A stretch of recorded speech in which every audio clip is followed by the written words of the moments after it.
Hey everybody. Hey Fatudi. Hey Zanis. All right, so today is where's chat? There it is. Today is about the battle system. The goal of all of this work is to rapidly prototype so that we can figure out if the game is fun. That means cutting corners wherever possible. Okie dokie. There's our command. All right, yeah, I think that's it. Yeah, that's pretty much it. Okay, well, let's get to work then. So this is where we left off. I don't think we have anything outstanding here, do we? No, yeah. Assuming this is loaded as a repo. Yeah, I think we should be fine.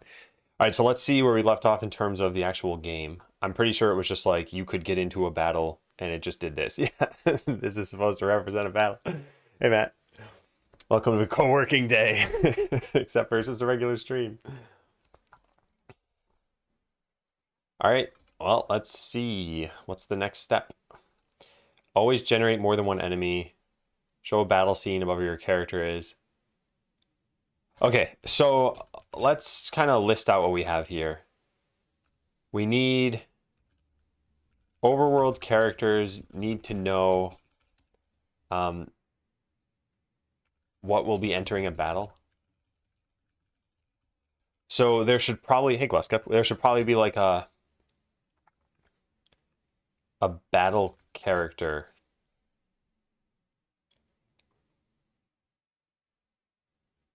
Yeah. There can be up to 9 things entering. And then this could include, I kind of want to code for persistent summons eventually, and I just want to think of how this is going to work. Anyway, battle character would have things like stats, life, level, etc. But there would need to be a main battle character, right? There should probably be a primary battle character. Draclin, thanks for resubbing. Welcome back. Hey, Minkler. Probably be a primary battle character that determines the sprite on the overworld.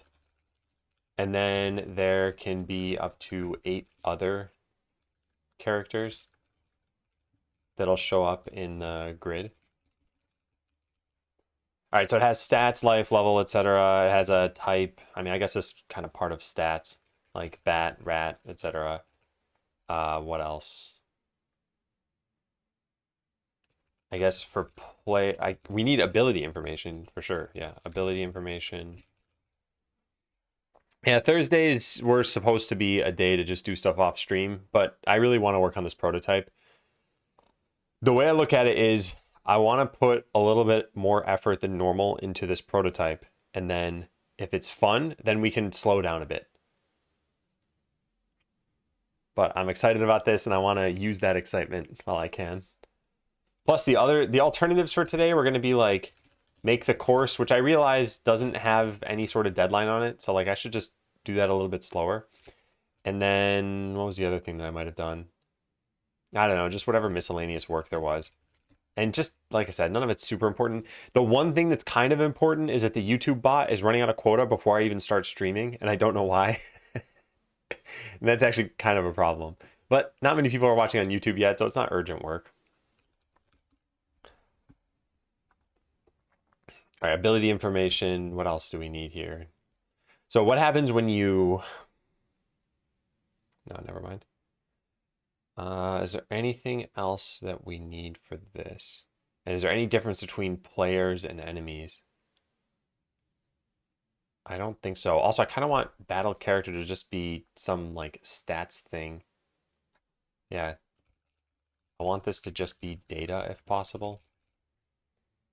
And have something else control the battle. Maybe this is just character information. This is just character information. I'm not sure.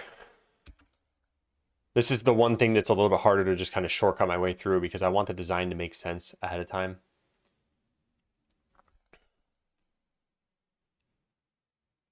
Does this cover everything that we need to do in a battle, I wonder? How many enemies to generate? This would need to be generated at the time that we spawn an enemy and at the time we create your player. Need to fill out character information when we make your character or spawn an enemy.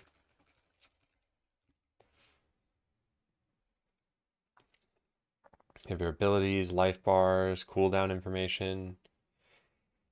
Yeah, I mean, it's pretty much this. There is something that I had in the design that I don't think is going to work that I just thought of and need to write down somewhere. The whole way that resting works. Yeah.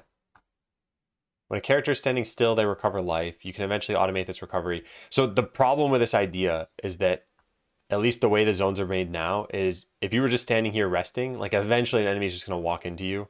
And especially if they were trying to target you, they would move there pretty quickly. I guess in this case, we had a decent amount of time. Anyway, maybe it's not a problem. Maybe it is a problem. We'll just see how that goes. I sidetracked myself.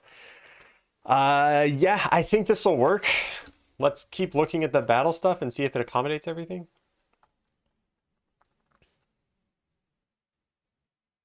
X over time. You can fight multiple enemies at a time. They appear in groups. If your character dies, yeah, I think this is fine. So let me think about this some more. Overworld character is going to point to up to 9 things that'll be in the battle. Actually, now that I think about this, this isn't really that important. The overworld character can just know what kind of enemies to spawn and not necessarily have references to all of them to begin with. The reason this might not be a good idea is if we ever wanted there to be persistent life values for enemies. And the only time I could see that mattering is for boss battles or something. Like you get into a battle with a boss and maybe you're supposed to lose and you just have to fight them like 12 times and you eventually whittle them down. Oh, that kind of sucks. But, actually, how do I feel about this? I guess you need it for your... You need these characters saved for your persistence, e.g. summoning things that last between battles. So I guess we might as well just have them for the enemy and we could have some way of like, oh, there wouldn't be a way to restore them back to full life if you'd killed some of them, but not all of them.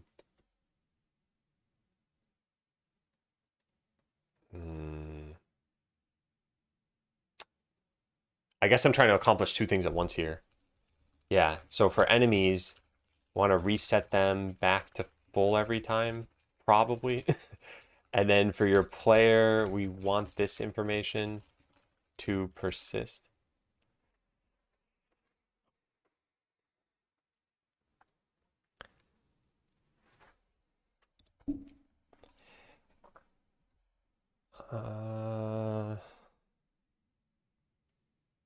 All right, well, at first, I guess there are actually going to be some kind of summon for the player. It's going to be the rogue has traps. And I guess that would form a battle character that would represent like a, fire trap or something like that. And we need some like on enter battle thing, and maybe it just gets deleted when you enter a battle. Maybe there's an on exit battle. Okay, that could be interesting. There could be an on exit battle function that knows to delete certain entities, like traps. Yeah. Okay, I like that idea. And so for enemies, maybe for enemies, this just revives and fully heals them. Okay, I think we're getting there. I think we should try this and we should see if this works. And yeah, this is just data. So I guess it really is like, it is information for, it's not necessarily for a battle though. Yeah, it's just character information. All right, I think we'll call it character info. Or character data, yeah. There, now it's the same number of letters, but it's not an abbreviation for anything. Okay, I'm gonna cram this into the stream of consciousness document so that I've got this in case I need it. Actually, you know what? No, there's a scratch thing at the bottom here. All right, nice. We have a direction to go in. So this means we need to go make character data.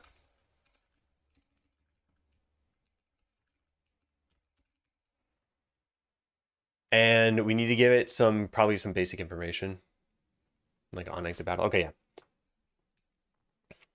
And what was all this working toward that got me to do this? Generate more than one enemy for now? Yeah. Okay, so let's make probably the easiest version of this. What am I doing? New scene. I guess it's just a node. Was node an option when you make a new scene and I'm just ignoring it? Well, there's other node. Yeah, so I guess it kind of is. And we're going to call this character data. And we're going to give it a script. Script/character data. We're going to save this as character data.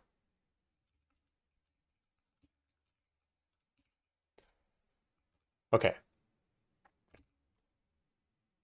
So generating your character, I guess this is the first thing we need to do. Make character data to hold information like stats, level, type of character, abilities, etc. And then when making your character, add a character data to it. And when making enemies, make sure we spawn however many enemies are needed. Alternatively, one of the other things we could do here is we could save a seed, a random seed, and have enemies always generate themselves exactly from that seed. That could also be interesting. There's a little bit of a problem with that, and I think, yeah, I think I now know why this is good. Let me write this down. Yeah, part of the reason for this is that you may want to see what you're going to fight before you fight it. So it would need all enemies generated. Yeah. Did I watch any courses on Godot or just learn from documentation? It was all documentation, I think, and like searching online. This was way back when. I probably have a playlist about it. Learning Blender. Let's learn Godot engine. Yeah, this thing. No, that's not what I wanted to do. No, where is it? It's this view full playlist. Yeah. I think this is what I've done to learn it. And wow. Look at this. 4 hours, 4 hours, 4 hours, 4 hours. So 16 hours, 23, 27, about 35, and about 42. So in 42 hours, we learned Godot and then made the shooter RPG. That seems very fast. I wonder if I was doing anything outside of that.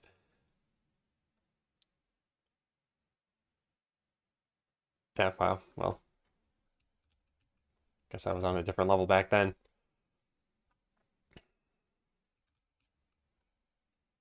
All right, so character data. How do we want to do this? I guess when you make your overworld character, we need to know.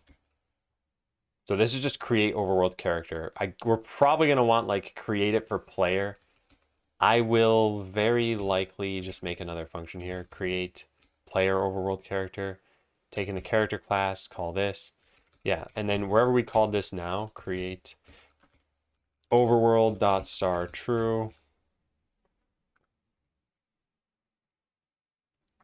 We'll just change this to this and get rid of this. Okay. Why is this failing? Create player overworld character not found.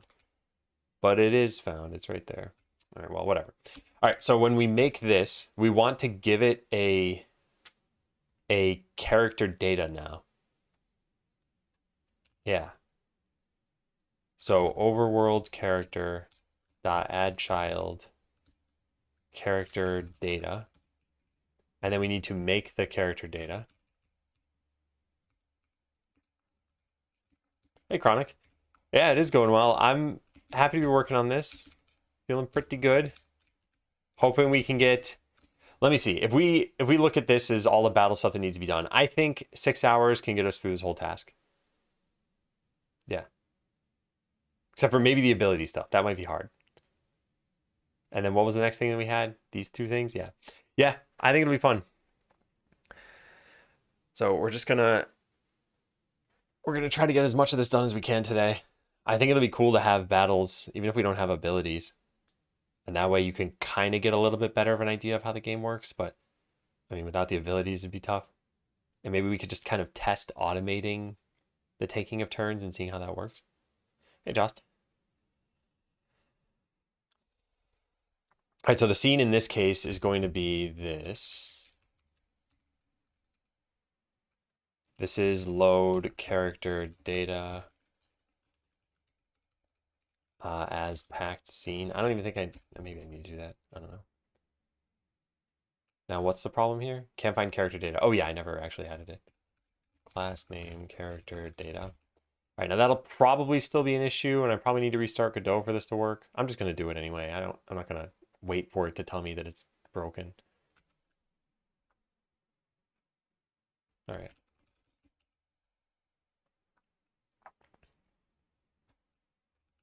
There we go. All right, add child requires a subtype node. Now that's all fixed, yeah. It's unused. It's just harder to use, apparently. I don't know if you've found the new option for it, but they kind of like hit it a little bit. Yeah, there's elevate your subscription, and that's where you're supposed to use it. A few people have been complaining about this, and I wonder how many people just kind of give up. Yeah, it is kind of dumb. I mean, it's probably an intentional decision to get fewer people to use their Prime sub. When it's in your face and it's like, hey, spend Amazon's money for free, then people use it. Does it work within VS Code? Oh, thank you for the sub, Chronic. I appreciate it. It does, but it's not great. So like you can set breakpoints, you can inspect variables, but you can't call functions. So let's say you have whatever, a character. You can't do dot whatever, like get tree or something like that. And that makes it really, really tough to tell what's going on. I'm not actually sure you can do this through the editor. I just assume you can, but maybe you can't. Or maybe I have something set up wrong, but it makes it pretty tough. Like if I were to debug through this function, I'd be able to see what all of these things are, but sometimes they're not obvious or sometimes there's some opaque value. All right, so now we add character data to each character. That on its own will just work for players and enemies. So if I click this, ready has no static return time, seriously? Okay, if I click this, and then we go over to remote, we should now see that every character, ooh, characters just get added here. That's probably not a good idea. Every character now has character data. Yeah. Oh, and then here's yours. Yeah. Okay, so that was step one. Option use prime was literally right in my face. I get that it moved, but it's not like it was hard to find or anything. Interesting. So you didn't have to go to elevate your subscription? Because I wonder if they're just doing A/B testing or something.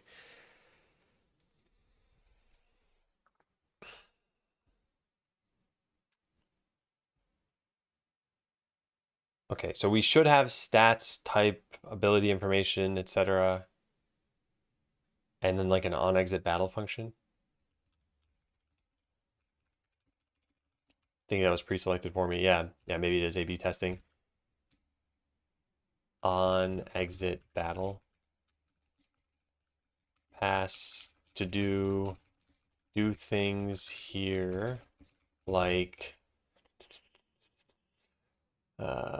restore health, revive enemies, delete traps, etc.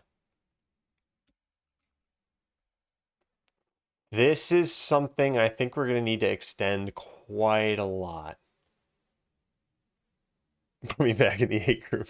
Yeah. Oh, man. Yeah, I'm thinking how this is going to work. So I need to figure out what everyone might need here for this. I think the type information would be important so that we know what this represents. So func init type can just be an int for now. And we just set type int. All right, then stats, life, level, etc. I think that's all we needed. What are the stats that I even said there were? There were like resistances and stuff.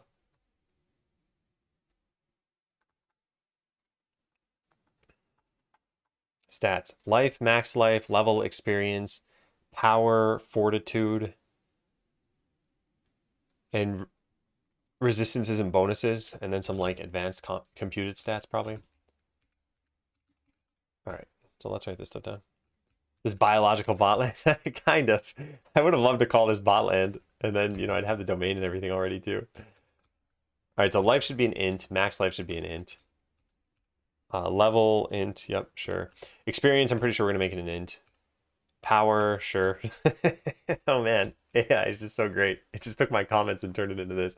I know that's not like it was hard to do, but it's still pretty amazing. I didn't have to type anything. I know all of these should start at something. Experience would probably start at 0.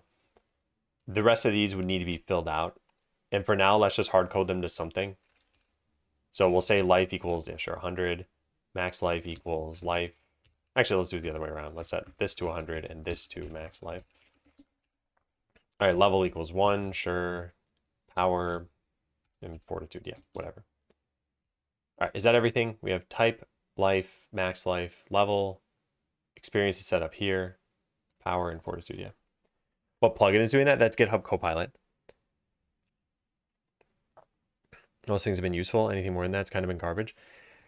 You know what though? Even for now, I think just having things get filled in like that, it just saves you enough time to just be able to move on to whatever your next task is. So I've found it's pretty good. Hey Goose, good morning. All right, so that's all the information we needed here. Then we need ability information somewhere. That should probably be a separate node entirely. Like maybe all this is character stats, and then there's a set of abilities that we have. So is this character data kind of like emulation of a struct? Yeah, it is, essentially. And there might be a simple function or two here. I'm not totally sure yet exactly how I want to use this stuff. And that's why this is a little bit challenging. Because I'm probably going to end up changing this as we code. Yeah. All right, so ability information. I think that would be part of character data. Yeah. Character data, you could point to all the abilities you have.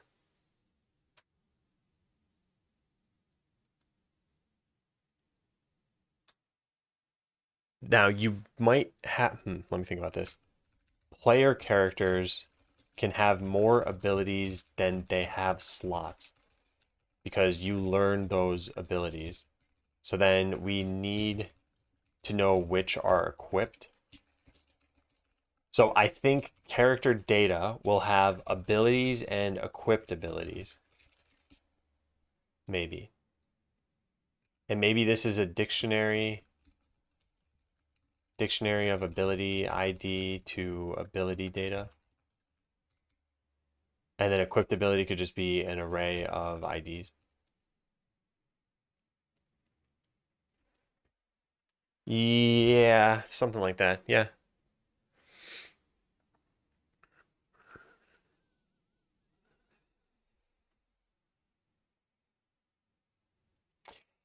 You know, one of the things that's nice about software is you can always undo things, I guess. And it's not like, you know, you're tearing down some physical structure.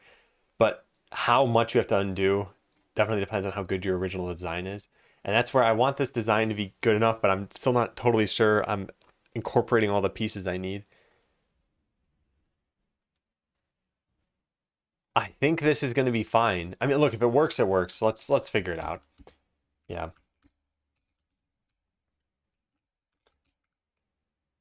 All right, but this would involve adding nodes for these things. Is there any way to just do a struct in Godot? GD script struct. How do I influence structures? Classes, dictionaries, or Lua style table syntax? Oh, GD script can contain more than one inner class. Create an inner class with the appropriate properties mimicking the example you had above. Oh, I don't think I even knew this was a thing.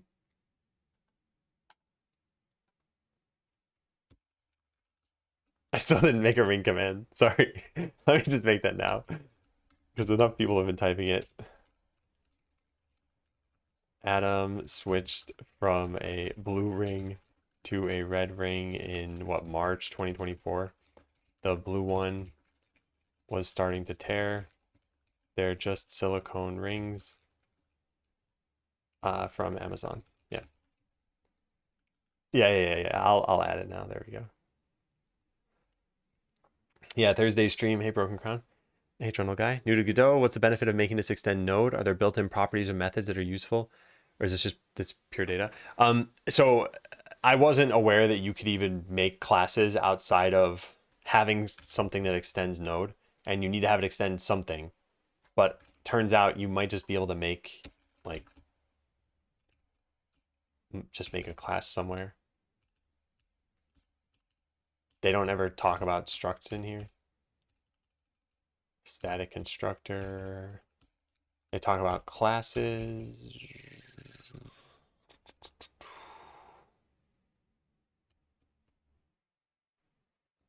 Because I don't think any of this needs to be visible or in the scene tree at all. Yeah. Yeah, I don't think you'd have to do that either in GD script. I just didn't know about it. It's a mood ring. This means I'm angry. I guess the way we could test this, as long as the game still runs right now, I could just, yeah, I could just try making a class in another thing. We could just put this here. Class foo. What was the syntax like for this? Yeah, var test int. So this is apparently fine. Yeah, it's apparently fine. And then how do I make a new one of these? Var foo equals foo.new. And then it's unused, so just print foo.test. All right, so it should print 5 if that works. And it doesn't look like there's an error there. Oh yeah, you can. Okay, well, I didn't know that. All right, well, that changes things a little bit, because that means that this could just be a regular class, and you make one of these and you put it into your character. All right, well, that's definitely a better way of doing things. So let's go shift over to doing that, which means we don't need a scene for character data, which means we can go delete it. Scene, character data, delete, remove. Okay, good. Now this turns into just class character data with all of this stuff. And then I guess an init function that initializes that stuff. Although, how do you, how do you override the constructor?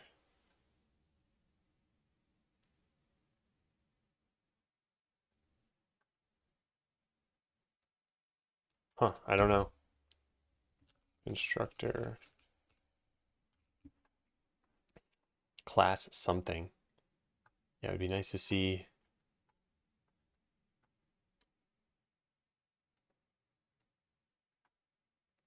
It's underscore init.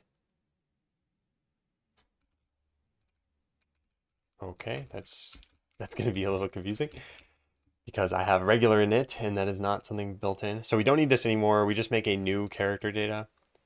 Character data.new, and then we specify a type here.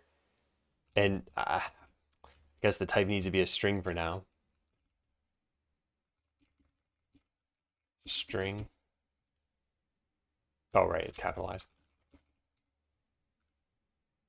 All right, so now that should work. Do we need to say there's a class name here?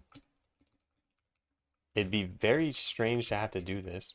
What, really? And now does this work? Yeah. All right, then let's just print something out to make sure that this worked. Overworld character. Dot character data. Oh, this is add child. We don't do things that way. Yeah. All right, this is gonna be like This is, I guess, going to be part of, do we even have an initializer here? No, just scene dot instantiate. All right, so we would set the character data here. And then print the character data dot whatever, fortitude or something. So this should print 10. This shouldn't work too many arguments for new. I don't believe it. I bet this is a thing where I need to like restart Godot again. Character data, don't save. Yeah.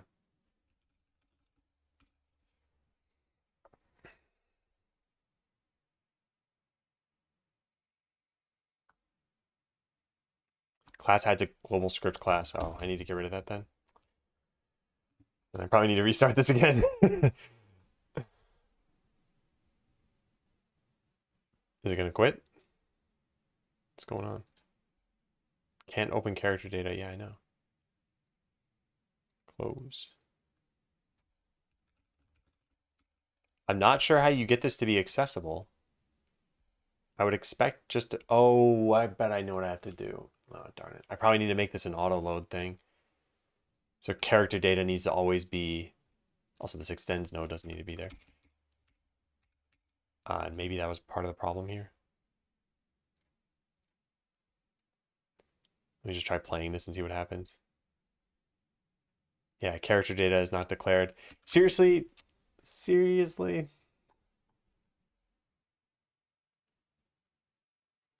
Can contain more than one inner class. Create an inner class. I want it to be a class that you can use from any file. Maybe that's not possible.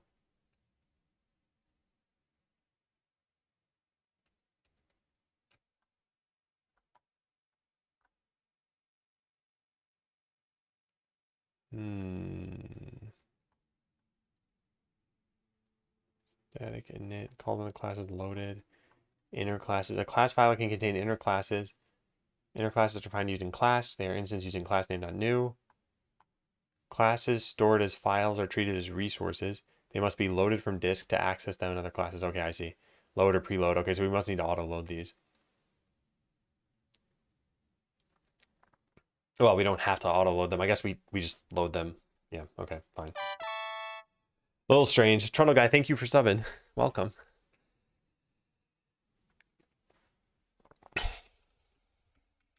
Yeah, so we'll load this here.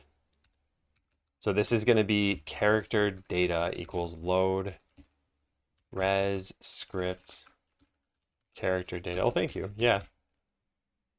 And then we need to instantiate this, which should be done here. Has no static type. Are you serious? In predicament. Thank you too for resubbing.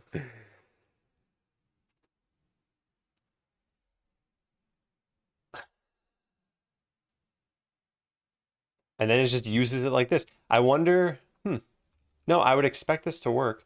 And since it isn't, it might mean that, oh, wait. Oh yeah, I did this exactly like how they did this. It might mean I need to restart this. Character data has no static type. I wonder what the type of this is. Load can load a packed scene. So it must be something else that inherits from resource. Something like script. Is there a script thing in here? Script. Yeah, probably it's a script. Load as script. Oh, I guess I just do this though, right? Yeah. All right, now what? Now does that work? Invalid set index character data.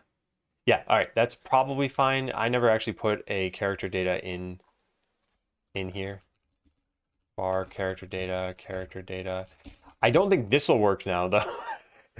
I think in order for this to exist, we need to preload character data. Yeah, which, this is just so weird. So I would set this to const and preload this. And now we're good. Invalid get index fortitude. That part I don't understand because this should be part of the character data class that I exposed. Where'd that go? Here. What's going on with this? No, yeah, that's fine. Yeah, is this not public by default? It looked like when they were showing this, that print value of A. Oh my God. I wonder if this is private by default. All right, let's just make a function that is print. Yeah, whatever, print stats. Sure, print everything. What do I care? All right, now let's call print on that. And if this works, then it's rather unfortunate because it means we need accessors for everything. Non-existent function print in base ref counted. Okay. That is not expected. Is there an expression evaluator here? Debugger. I don't see one. Well, overworld character, I want to inspect this to see, does it have yeah, it has character data. And then this has a script. Oh, yeah, sure. Okay. I see what that's saying. All right. So if we go back a step, we should find this. This has no information on it. Oh, I called it print stats. Oh my God. I think I let the AI do that for me. Whoopsie. Yeah, print stats. Yeah. Okay, so non-existent function print stats. So now for this to be messed up still, what is potentially wrong here? We're trying to set this here. It says new is not present. And I don't believe that.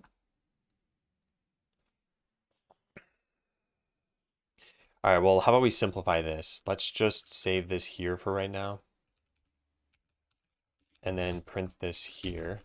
That way we're not adding one extra layer of storing this inside of a class. Not that that should matter. I'm going to try one more thing. I'm just going to restart Godot. Because it's possible that that's what the problem is here. Just that when you do things this way, you need to restart or something. I don't know. I've had this happen enough times where I might as well give it a shot.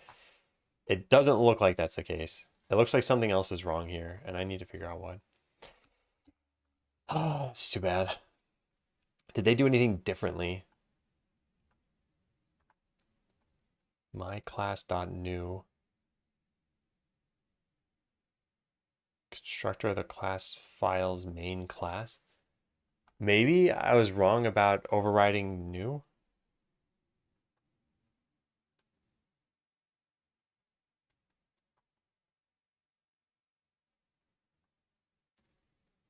Class constructor called on class instantiation is named init. If you want to call the base class, use super.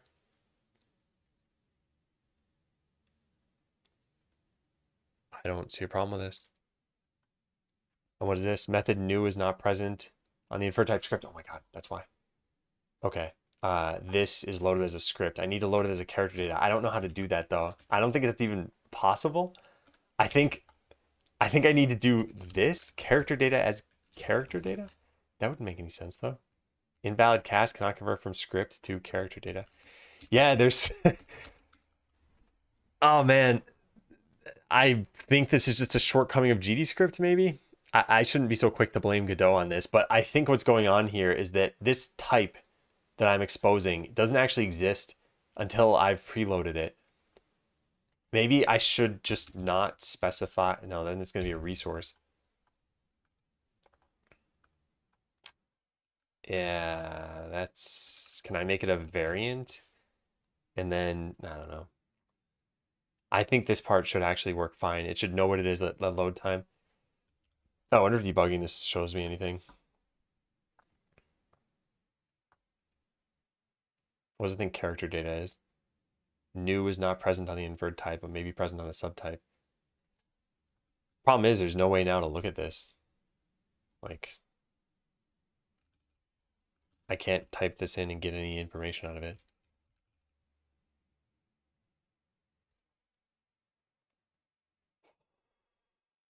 Can I try this? No, this isn't even returning anything. It does make an object out of this, though. And if I could only inspect some aspect of it, I'd probably be able to figure out what it has. I can't imagine how this could be wrong, though. Huh. All right, let's see if there's some example of this. Class in its own file. Add this. Specified a class name keyword. Should be able to use it directly. What version of Godot is this for? 2023. It might be Godot 4. I guess I could try that out. Man, this is so weird. It'd be nice if they had an example that just showed this whole thing. And maybe this is their example that they have. Consider this scenario, a few things to keep in mind. If the inherited class state.gd defines it in a init constructor that takes arguments, then the inheriting class idle.gd must define init as well. Yeah, have a different number of arguments. Where do they even have a class name for this? I guess they don't.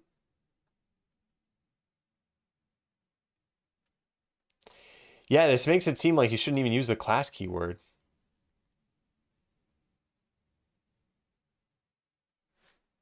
Huh. Feeling spoiled by C#? Yeah, I would have used C# for this too, but it doesn't support a web export right now. And the whole point of this prototype is to get people to test it for fun. And it'd be way easier to do that if I just shared a link rather than sharing like a download. So I felt forced into GDScript. Hey, Ryvan. Struggling with Godot, I see. Yeah. I'm not sure how you even, I mean, there's this extends here. There must be a way to specify a class. Maybe you just say that there's a class name for this. So bizarre.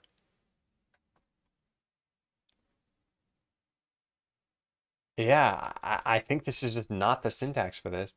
Let's just cut this whole thing out and make a new thing here. And we'll say class name, character data, and then var message equals hello, and set message equals E right here. All right, so this will be a string. This will be a string. This will return void probably and delete this thing entirely. So, all right, now we get rid of this probably. I guess I'll save it there in case I need it. And then when we make a new character data, now there's no print stats. We just print out the message. I swear, I think this is now going to work. And like, just don't trust what you read online, I guess. Yeah, there. Wow, look at that.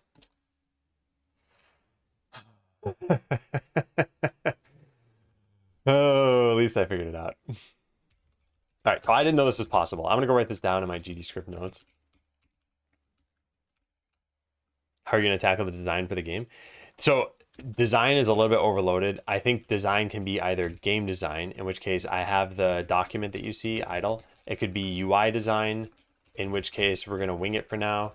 It could be, you know, art design, in which case we're probably just going to use asset packs, and it could be sound design, in which case the music I'll probably do, and sounds I'll maybe try to learn. I don't know. So hopefully that answers whatever question you might have had there, but feel free to ask more if you have anything else. All right, we're gonna write this here somewhere. Class. Did I write this anywhere? Unfortunately, the word class shows up in a million spots. Excuse me. Dictionaries, class name. Wait a second, I had projectile params. Did I know about this before? Code, Godot, Shooter RPG, RG projectile. Actually, we could just find it like that. Yeah, what does this do? Oh, I did know about this already. Oh, whoops. Whoops. Did I write that down somewhere?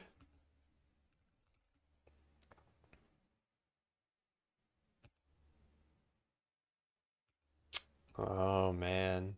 Yeah. Well, did I write anything about like structs? Defining a struct here was.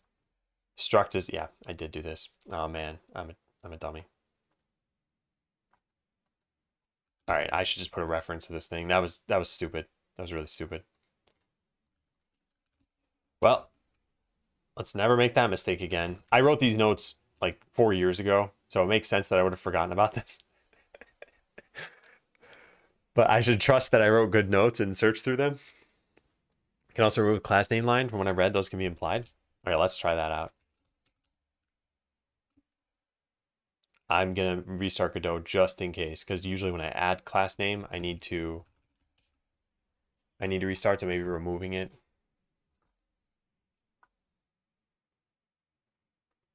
All right, now we try to run this. No, couldn't find character data. I think it might still be necessary. Or maybe there's some other way, like if you preload from the other file, it might work. But anyway, not a big deal to have that class name there. Also, I actually kind of like this, because that's more similar to a class in another language. All right, so now let's get this back to what this should have been. So we want all of this data to exist. So we put this here. Also, it's nice now that this is public, like properly public. Delete this. Our init is going to be this stuff. What was I supposed to pass in? A type val of string. Then print stats I don't care about. And on exit battle, I don't even know if we're going to use completely, but at least there. There we go. Yeah, thanks for suggesting it. Yeah. Also good to see you. Hope your day's going well so far. Oh, all right, so character data. Now we want to save this inside of here. So character data. And we're going to save that like so. This is in the overworld character though. And then I should be able to access the fortitude. This should just print 10 a bunch of times, assuming I did things correctly, which I think I did at this point. So let's run this. Yeah, just printed 10 a bunch of times. That's fine. Just a moment to eat in chat. I see. I'll take it.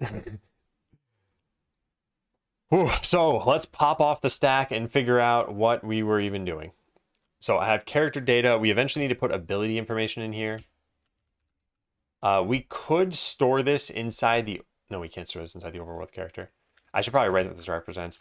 This represents one of potentially many characters that can appear in a battle. It's supposed to be associated with an overworld character.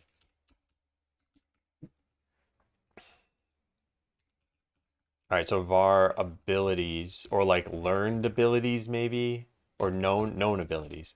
It's probably pretty good.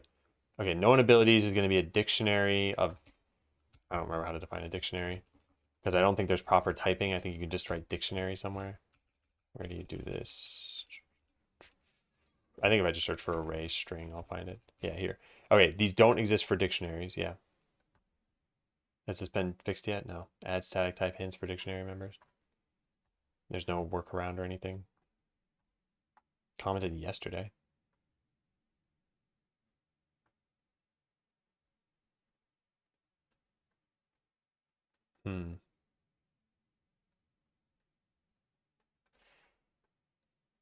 Yeah. What's this? Strong type dictionaries?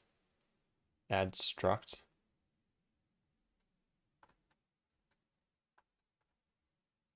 Huh, interesting. I should put this in my notes too.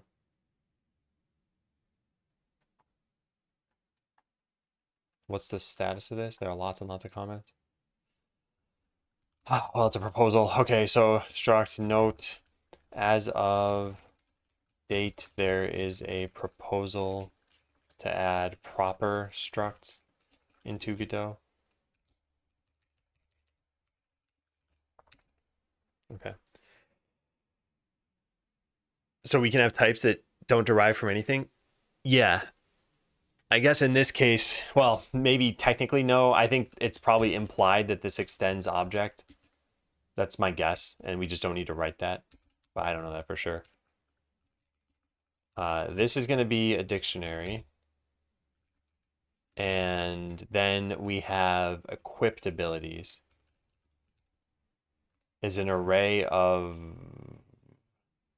Just make it string for now. I think this is kind of a dumb idea. It's going to be... I should really extract out constants for all the different enemy types and everything. I'll write that on my cleanup task. Where is it? Where is the cleanup task? Here it is, cleanup stuff. Make constants for all of the character types. Warrior, mage, etc.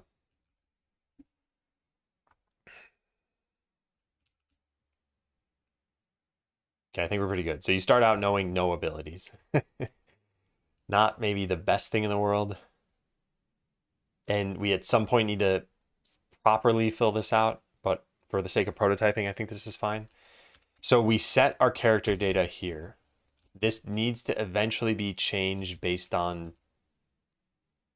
what kind of character you are. And we need to give you abilities and stuff. But I think for now, we've covered most of what I have in this scratch section.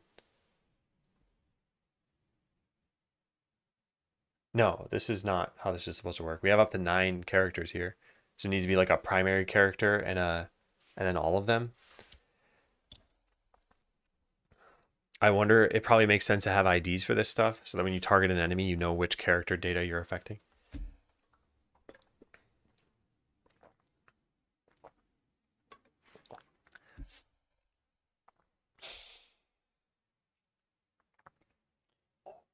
I mean, these could just be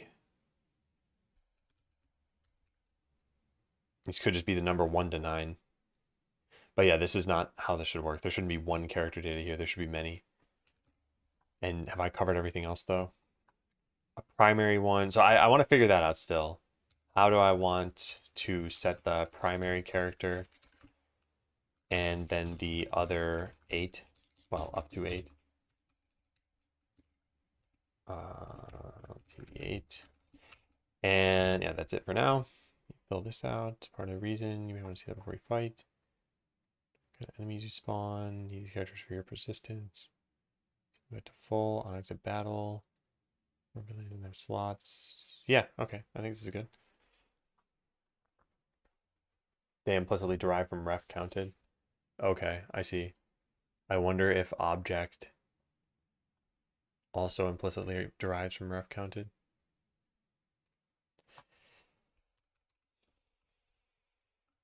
So how do I want to set this? So in the case of your character, you'd start out with one of these.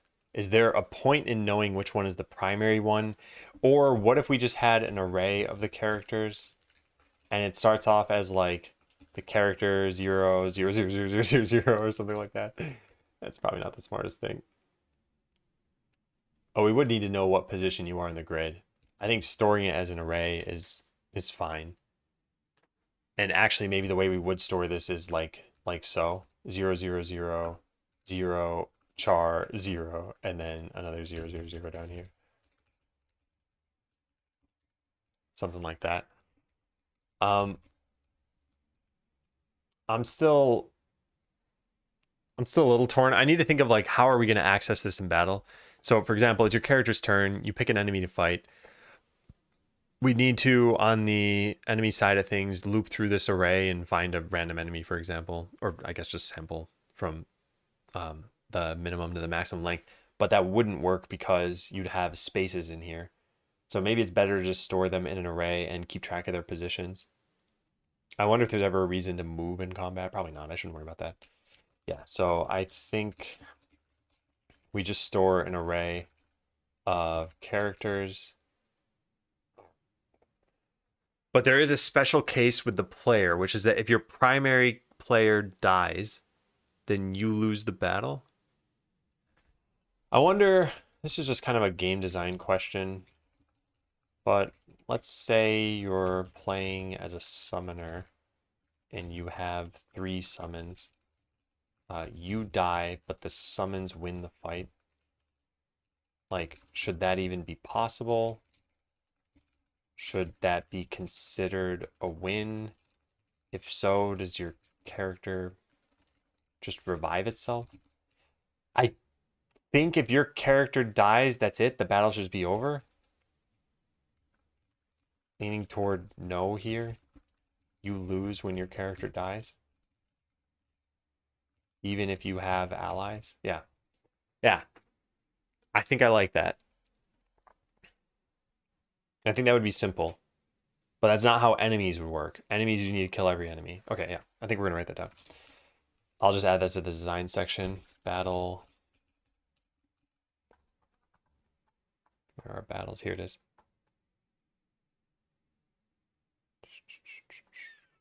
X over time for multiple enemies. If your character dies, yeah. So you lose a battle when your primary character dies.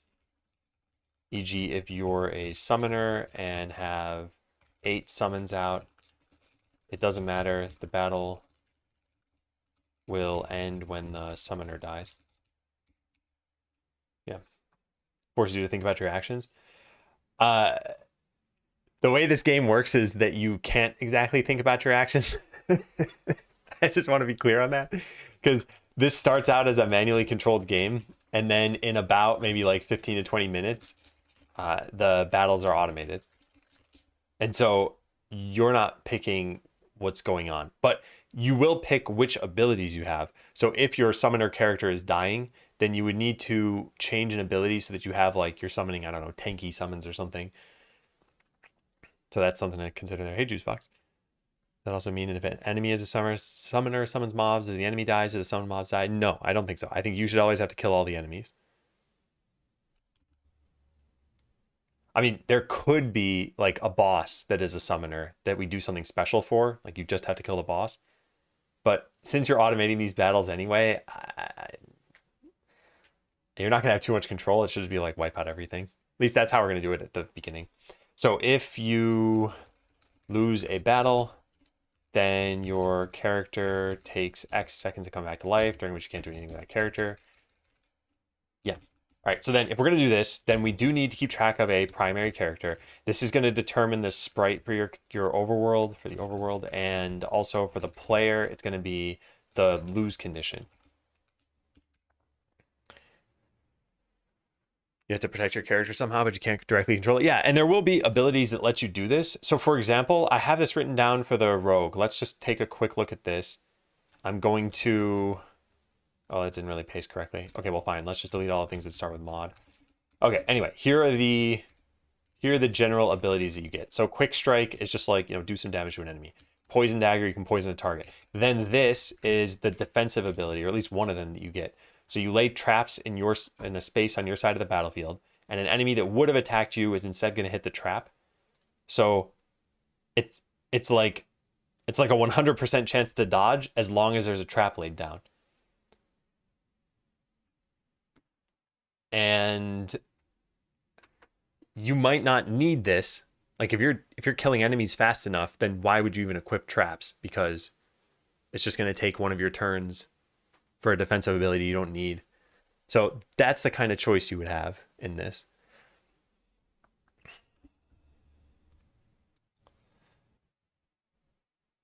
Now, some things I need to think about. Whatever, I'll get to that when I get to it.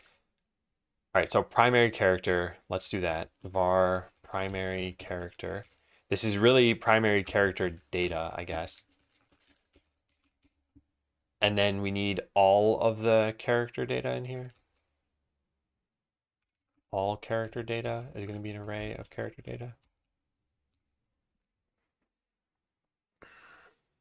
Alternatively, we could just have character data have a thing that is primary, a Boolean on it.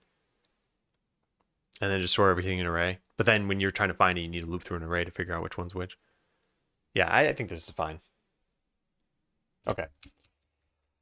So what are we doing here? We are setting this primary character data to be equal to that, and then add. So we'll do something like this. We'll just say set or add character data,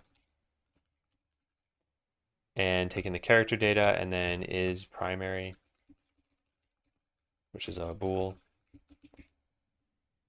All right, that's probably good. And then I'm assuming it'll just fill in the rest. Yeah, good.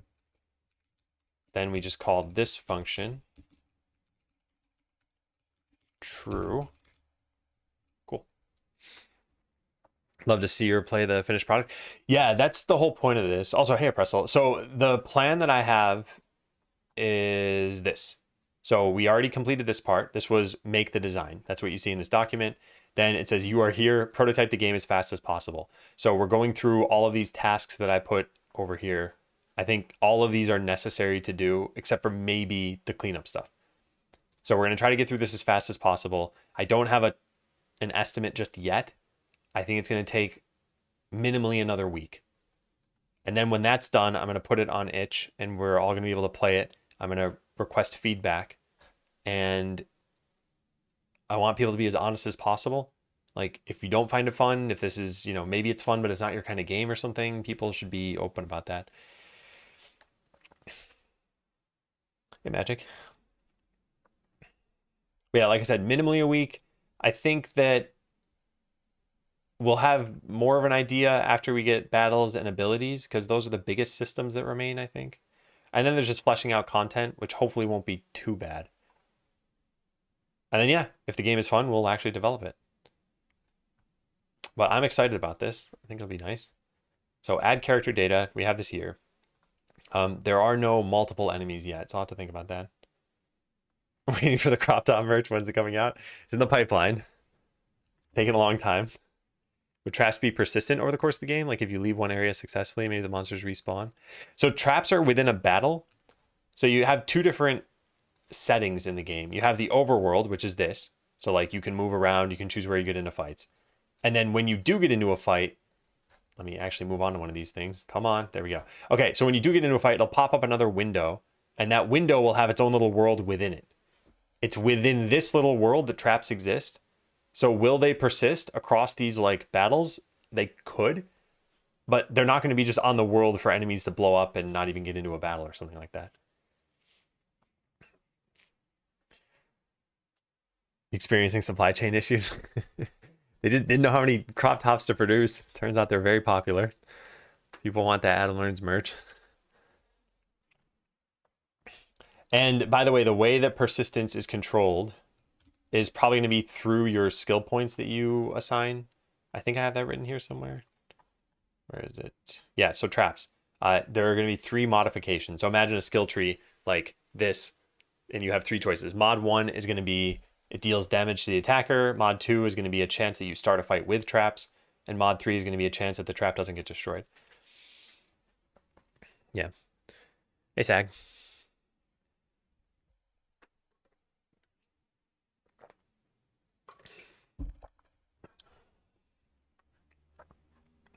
What was I just thinking about?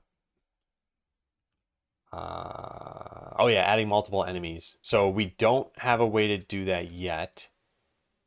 That is here that we create a character. So if we want to create more of these, we need to add, I guess, several different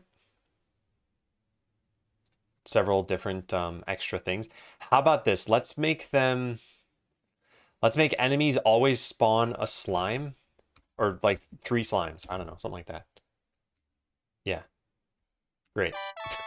That's that. Whoa, exact. Thank you. The 5 gifted subs. Hey, buddy. Thanks for being a genuine doer and an authentic person. Not one of those bombastic, rhetoric spouting, cringe hoodie wearing, fanboy hipster signaling streamers. Wow. Quite the description. Thank you, but I guess now's a bad time to say that I'm a little cold and I'm gonna go don a hoodie. I kid. I've turned the heat up. Yeah, I really appreciate it. It's very nice of you. Oh, by the way, we booked another interview. Oh, I gotta take my break. But Wednesday of next week will be an interview. I'll just post on Discord. That way I can post a time that'll be automatically converted to people's time zones. Against hoodies. I wear hoodies all the time. All right, so this is done, and this is kind of done, and this is done. Yeah, so this is where we left off then. Show a battle scene above where your character is, and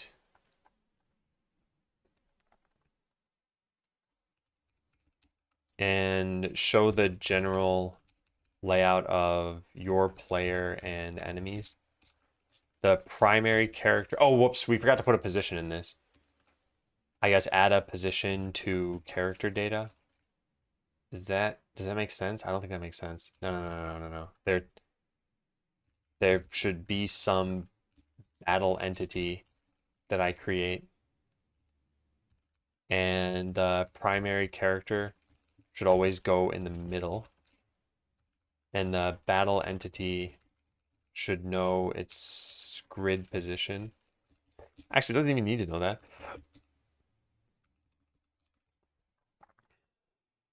Yeah. Yeah, Thursday, we're live because I wanted to work on this game. All right, but we are going to take a break. You can tell it's almost break time because Juicebox Hero showed up. So is it jump time? It's jump time. Again, for those who've never seen this, you have to join on Twitch, but just type join now, and then the jump commands are here on the screen, and you'll figure it out. I'll be back in a little bit.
Hey everyone.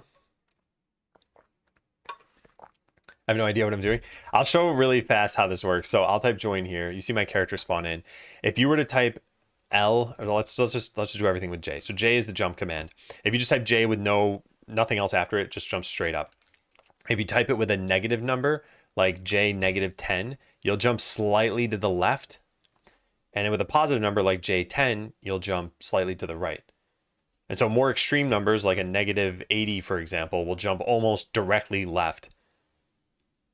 So that's generally how you control this. And then to type the same message multiple times, you can just put random garbage afterward. So like JA is the same as JB, which is the same as just J. And then if you want, you can use L and R so that you're always typing positive numbers. So L45 and R45 make you jump left and right. Anyway, that's that. Close the game.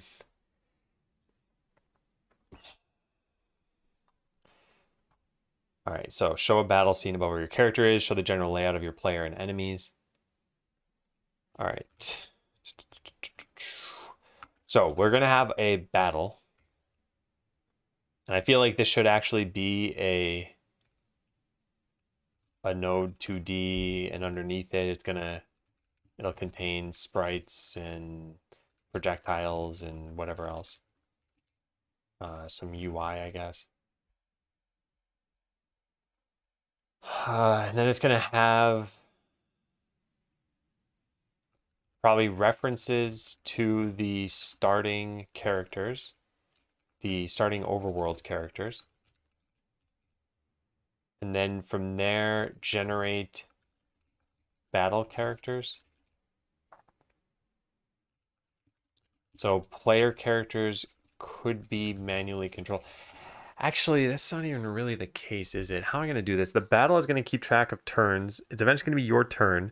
You would only control your character, though. And it's only when it's your primary character's turn. But only the primary one, and only when... Okay, so that means we need to handle a loss condition here, which I don't think we've done at all. Team's life hits 0. So when the enemy team's life hits 0, the battle should end. And when your primary character's life hits 0, the battle should end. I'll just write this all in one thing. It's not really a separate task, is it?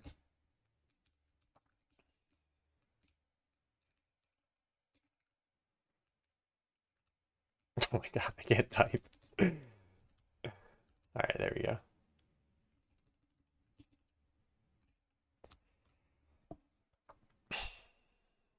Okay, so there's an actual battle that spawns. That's what we started to make. We already actually have that, I think. Battle window. Yeah, battle window. Sure, that's fine. I don't really care what it's called. So battle window, it's going to contain all this stuff. We have the overworld characters in it. We generate battle characters from it. We position them correctly. And then, yeah, and only when it's that character's turn. So at that point, freeze the battle and wait for UI input. And the UI is always going to reflect, your 3 abilities that you have equipped.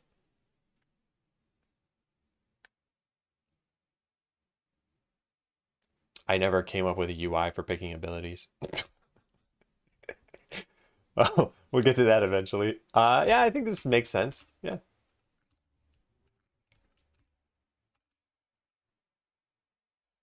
All right, so where do we make a battle window? Here. And we set a position.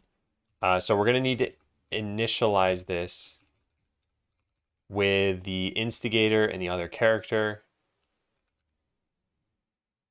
And yeah, I mean, that's pretty much it. Okay, so let's go copy paste this. This is going to be init, func init. All right, var instigator and other character. I guess, what's the opposite of instigator?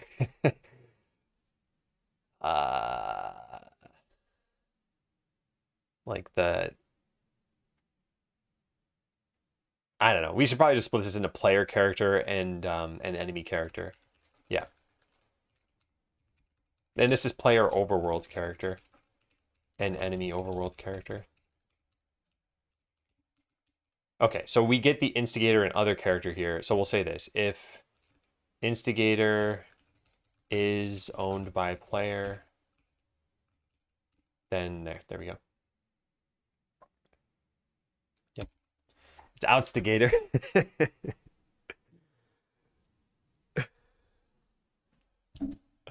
All right, I think this will work.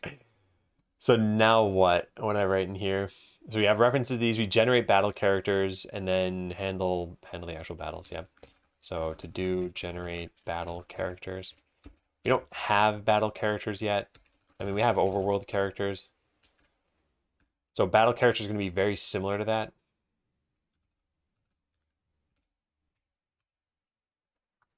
It's just a player. It's just well, I guess technically it has collision, but we don't even need the collision. We really just need an animated sprite. And if we end up needing collision, we can just add it later.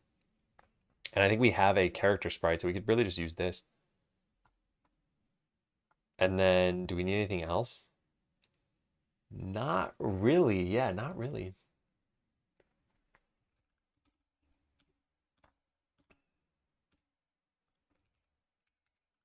These are really just character sprites for now.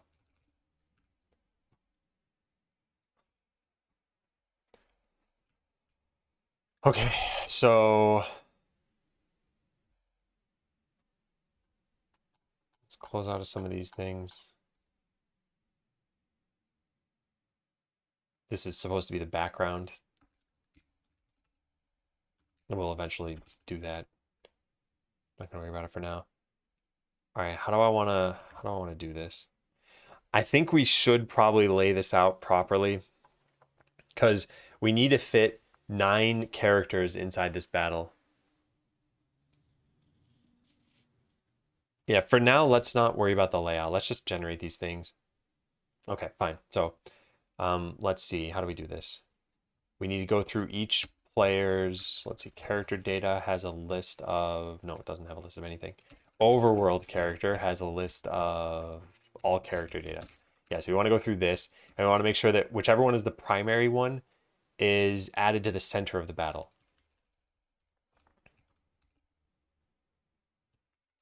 So we'll say add characters to battle. All right, player overworld character. And say true. Yeah. Hey EJ, how you doing? Enemy overworld character and false. Okay, and these are just character sprites. So now add character to battle. That is not what I wanted. So this is the overworld character and his player. That's all good. So now we need to go through all character data for character data in all over. I'm just gonna have this type this out, but this is not actually what I want. I want a character sprite. I am doing well. I've been excited about this game, and I think we can get battling done today, maybe. And also, it'll make it clearer as these systems come about to explain the game to people. Like, okay, here's what it looks like now, but here's what I'm envisioning. And as it's just smaller and smaller changes on top of what I have, people will be like, I get it now.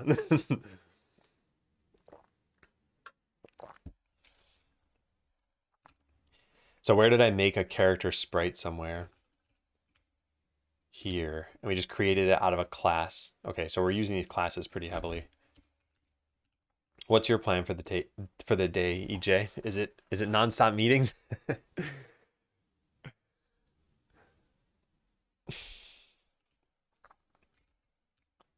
So character sprite dot create character data dot.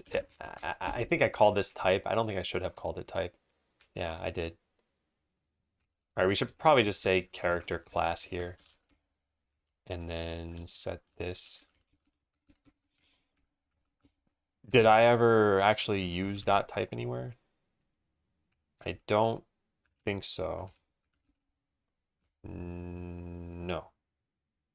Okay, so this is going to be character data dot character class. All right, so there's our sprite. Now we add it. Do we need to initialize anything? I don't think so. No, because that's what this does for me. Yeah. All right, then we add it to the battle itself. We need to position it. So how should we position it? I guess we'll just do left versus right. So the player will be on the left side. And how about we do, so var start x int equals, I don't know, 0. Start y int equals 0. If not is player, start x equals. So each character is 24 pixels. You probably want some padding between them. I'm just gonna start this like 150. Again, this is just me prototyping this, so we're not trying to get this to be perfect right now. Now we're gonna set the position equal to the start x and start y. Actually, like I guess current x and current y equals start x and current y equals start y. All right, and draw them at current x, current y, and then do current x plus equal like 30 for now. And then if this is really dumb for a lot of reasons. I'm gonna just quickly code this. We're gonna clean this up in a little bit. So counter plus equal 1, and if counter %3 equals 0, then yeah, sure, that looks good. All right, so now 4 has no static type. We apparently need to tell it what this is. Now what? Property, all character data is not present. What, really? All character data. But it is. A few more meetings and I need to write some code for an AI implementation we're doing. Oh, cool. AI is affecting everything. I don't have a rapid prototype thing, but maybe I could link it to the part of the design document where I talk about what that's all about. Yeah. Adam is rapidly prototyping. Read more here. All right, there we go.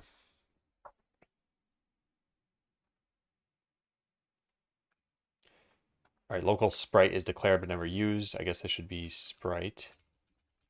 And this too.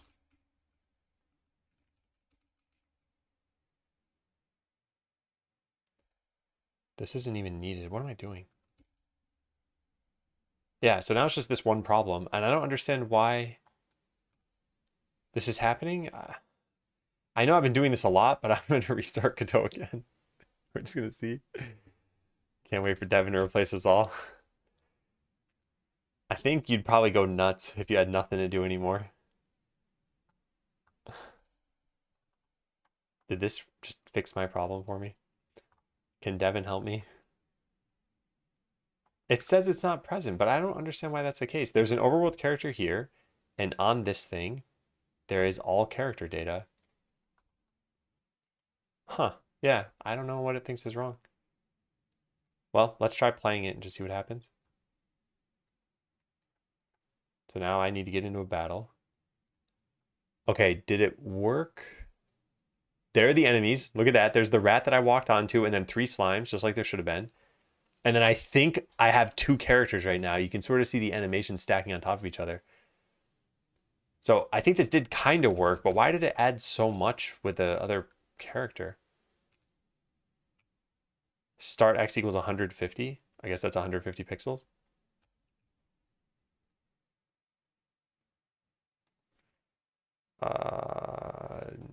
No, but I'm doing some weird zoom thing, aren't I? I probably am.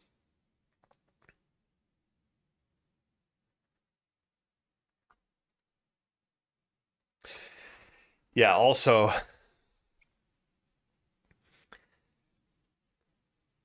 I want the primary character to go in the middle always. Oh, there we go. This did get fixed by closing and opening Godot.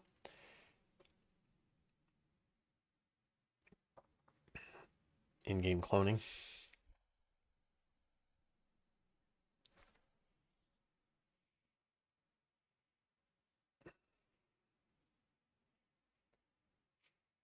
All right, so how would I get the primary character to go there? I guess I just need to skip a slot when I'm here. So we should keep track of like which grid position we're in. Yeah, so var grid x equals 0, grid y equals 0.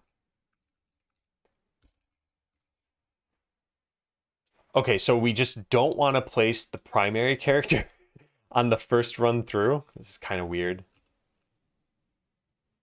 Yeah, this is definitely kind of weird. So func place character in battle. And this is going to take a I guess just a character class for now, and we'll figure out the rest. Maybe a grid X, grid Y. Grid, oh, I'm also doing this in not snake case. Hey, is an element.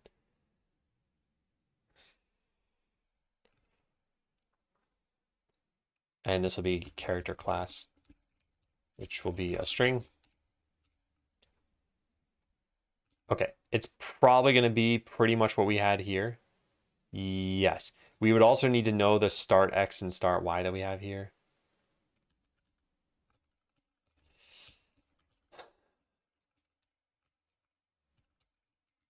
And then we add these things over to this.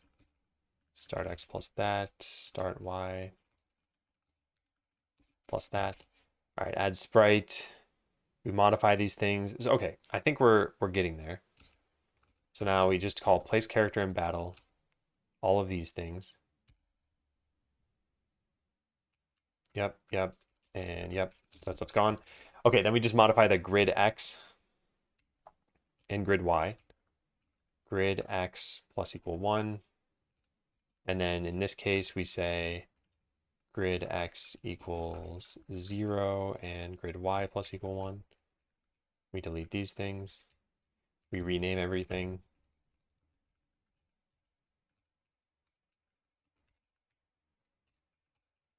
Start X and start Y.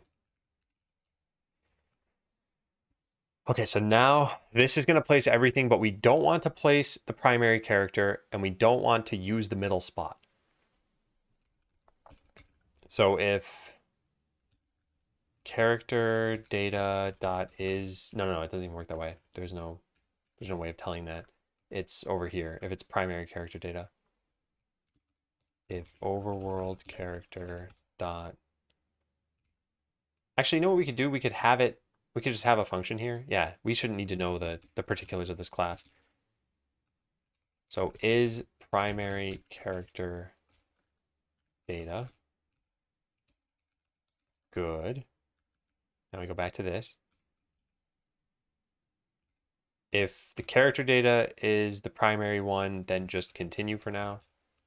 Actually, I guess store it somewhere, primary data. Oh yeah, we could have just done this. Oh man. Yeah, which means I guess we don't need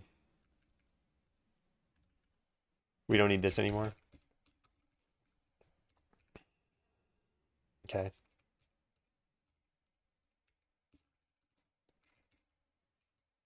All right, and then same thing if grid X equals 1 and grid Y equals 1, then just skip this.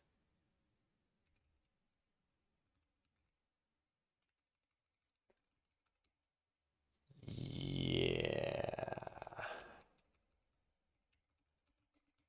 All right, and then what do we have left? Primary data. Oh yeah, we got to handle that. So now we do place character in battle, 1, primary data. Yeah, nice. Okay, I think this will do it. I think we need to make a proper background here so that you can't see behind this. And I don't know the best way to do that. I think we just give this a texture of well, a gradient, I guess, and just delete the gradient. Yeah, there. Okay, now why is this gigantic? I don't know.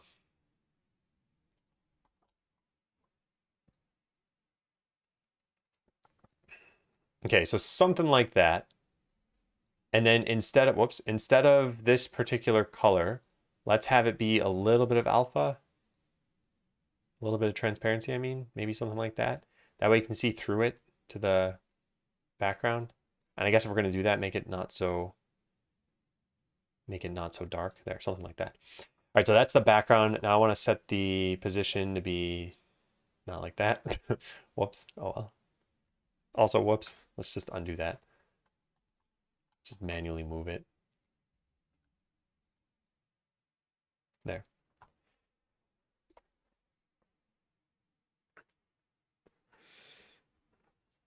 Why the decision for going snake case instead of camel case? It's just how GDScript does things by convention. A3D extended. All right. So I think if we hit play now, we should get the battle laid out correctly. I need to make the character move faster because this is annoying. Okay, so there's your character in the middle, and we fought a slime. So the primary slime goes in the middle, and there are always 3 slimes afterward. We could make this a little bit easier to understand what's going on by just getting a new character for a sec. So let's go find one really fast. Code, Godot, Idle Ascendants, Assets, Orcs, Creatures. Okay, let's just pick some new creature we haven't used before. A spider, sure, whatever. Okay, so 240. Do we go up or do we go down? We go up. 222 and 240. Okay. 222 and 240. So let's duplicate this. 222, 240, and this is a spider. So now, instead of the slime that we used, we're going to add 3 spiders to the battle. Or you know what? Let's add a bunch of spiders. Also, what was that thing doing there? Snake sprite or whatever. I didn't delete that. That should not be used anywhere. Snake sprite. Yeah, this whole thing should be just deleted. Let's go delete it. Delete all of you. And you, and you, and you. Is that everything? No, there's also a bat. That should be what? 1, 2, 3, 4, 5, 6, 7. Yeah, so what do we have? 1, 2, 3, 4, 5, 6, 7. Yeah, that's everything. Delete. And play. Okay, so now when you get into a battle, there should be a bunch of spiders. That is not correct.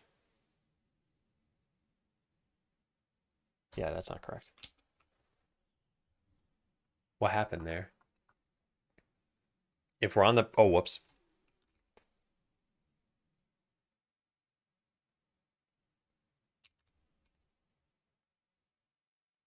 Yeah, so if we're on the center... Okay, hang on. I gotta rethink this for a second.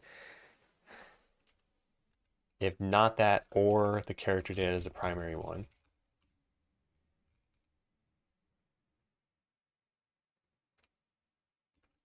No, and the character is not the primary one. Okay, I think that's it. Did I get it? Come back, slime. No, I still didn't. How many spiders are trying to be added right now? What did I just do? Update the doc? Oh, cool. Yeah. Yeah. I think it's going to be fun. I'm trying to add 1, 2, 3, 4, 5, 6. All right. Well, this is definitely messing up. Let's just put a breakpoint here. Let's also make my character move way faster. Or just not make enemies move. Or make them move toward me. Yeah. How do we do that last part? Let's do that last part here. So obtain target. We'll just say target equals vector2.0. Okay, so now they'll just move toward me to begin with. Target has no static type, seriously. Okay. Come to me, enemies. Good. Now we can debug it.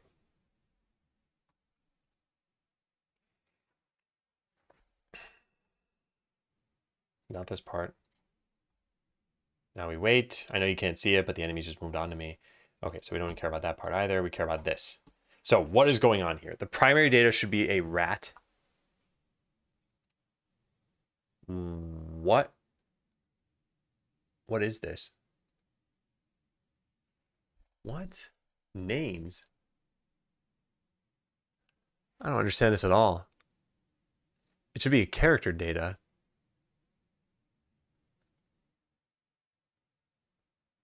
I don't get that.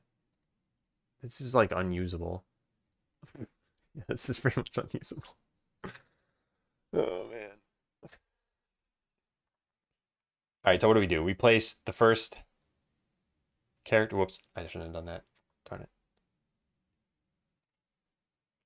Okay, let's try that again. I accidentally pressed the wrong key. So we get into a battle. It goes over to here. The very first thing that we're going to try to place is going to be the...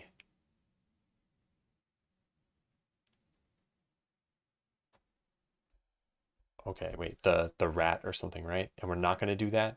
So we just skip. This counter doesn't need to exist. Yeah, this counter doesn't need to exist. But all right, fine. Oh, what? Why did we just leave the for loop? Are we not going through all the characters?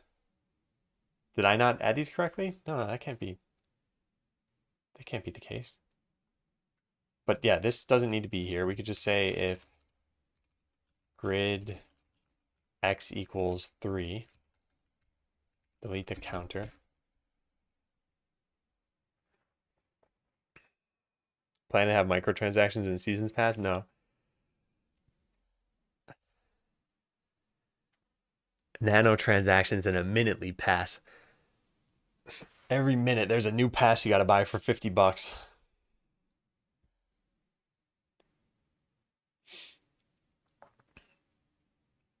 I wonder if I can debug this any better through Godot itself, because this is pretty hard to do through VS Code when I can't actually inspect things properly. Let's look at the battle that we have. Is it even adding all the different characters? There's the battle window. We have 1, 2, 3, 4, 5, 6, 7. So 1 is you, and then there are 6 other ones. So it should be the main character that you're fighting, and then however many spiders I added. And I added 2, 4, 6 spiders. So there should be a total of 7 enemies, and there aren't.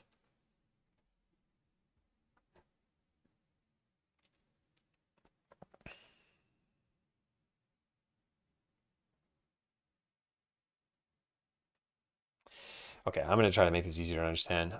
Var is on center position is equal to this.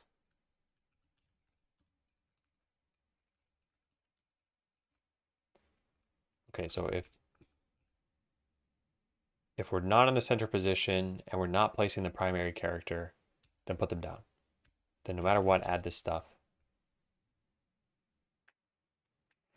I don't see a problem with this. I wonder if it doesn't know all the different characters that exist. Print placing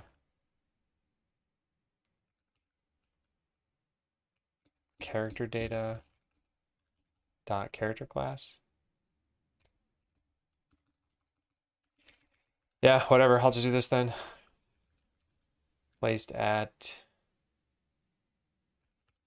grid X, grid Y. Yeah. And then placing the main character. All right, what's going on with this? So I get into a battle. Can't even easily select this. All right, here we go. So we have placing rat, and it says it placed it at 0, 0. That should not be the case. So then maybe this equals equals isn't actually working correctly. Although, hold on a second. Did it end up with a rat in the battle? Yeah, yeah, yeah. The rat shouldn't be there. Right. Oh, man. It's add character data is right here. Oh my god, I added them all with true. Oh, darn it.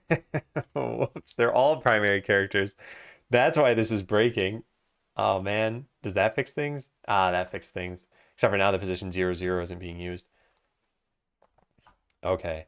Yeah, so I see. So if it is the primary character, we just want to skip and use that position again. Okay, got it. Yeah. Character data is equal to primary data. Oh man, what a thing. All right, now are we finally good? I don't know why that took me so long. There we go. But now that's only 5 spiders, and there's supposed to be 6. So what happened to the 6th one? And I think I know what happened. I think we need to change this to be...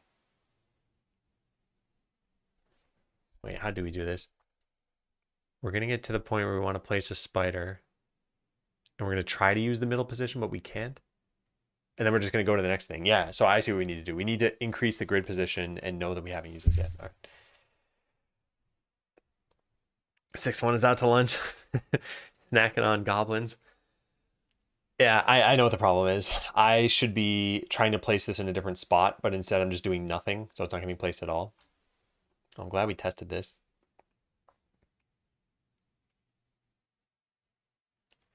So yeah. Hey, testing. What am I doing? check out this. Unfortunately, I don't have my bot working on YouTube right now because I'm burning through my quota so fast. But that's the answer of what I'm always doing on any given day. All right, so how do I want to fix this? We could just keep trying to place this until we find a position that works. Yeah, that's pretty much what we have to do. So while is on center position, actually,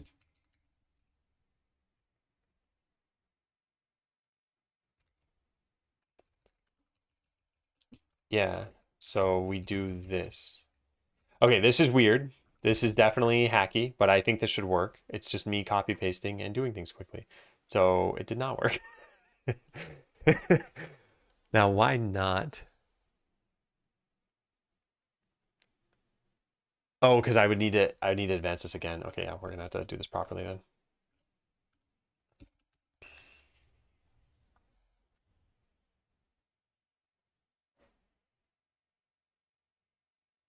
Can I, you know what would be great is just making a lambda here. I don't even know if that's possible though in GDScript. Because then I could have something to advance the grid position until it's valid. Is there a such thing? Lambda. Oh. Well, why didn't you say so? Advance grid position equals func colon. Do I need to do, I need to give this a type?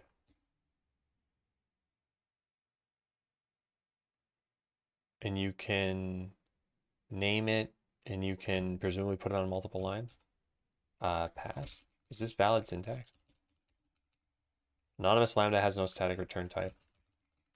There we go. All right, great. Wow, this took a long time. So now we paste this here. And then we call advanced grid position in this case. And if you're on the center position, then just advance the grid position before placing a character. There, done. That's it. I just didn't know you could use lambdas. I didn't want to copy paste this thing. All right, now what's the problem with calling this? Not found in base self? How do you call the lambda? It's dot call? Seriously? Okay. We good now? Cannot parse global. Oh, there's a parse error. Oh, because tabbing got messed up? What happened here? Yeah, I see spaces and tabs being mixed. How did that happen? I think if I, what do I use everywhere else? I use tabs really. How do the spaces happen then? Is it just this that needs to be changed? I don't know how they're mixed all over the place.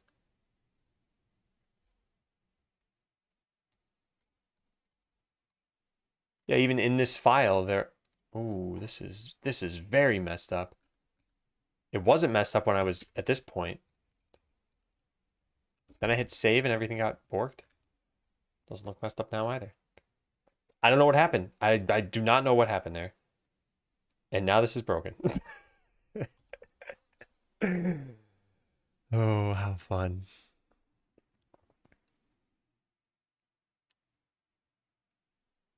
Oh, I have 2 place characters in battle? No, I need that.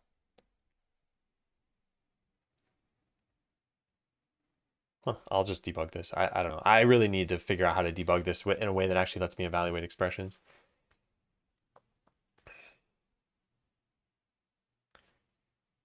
Yeah. Oh, Copilot adds mixes in? Oh, interesting. I didn't know that. Oh, what am I doing? This is... Okay, so here's this. Testing, what are you asking? Is that game? I don't know what you mean. All right. So here we can see that this is indeed true. So we're going to just continue. So we don't place the main character.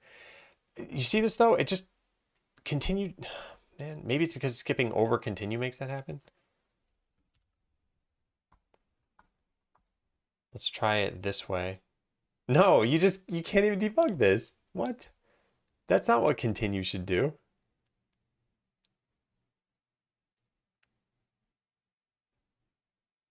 What is going on?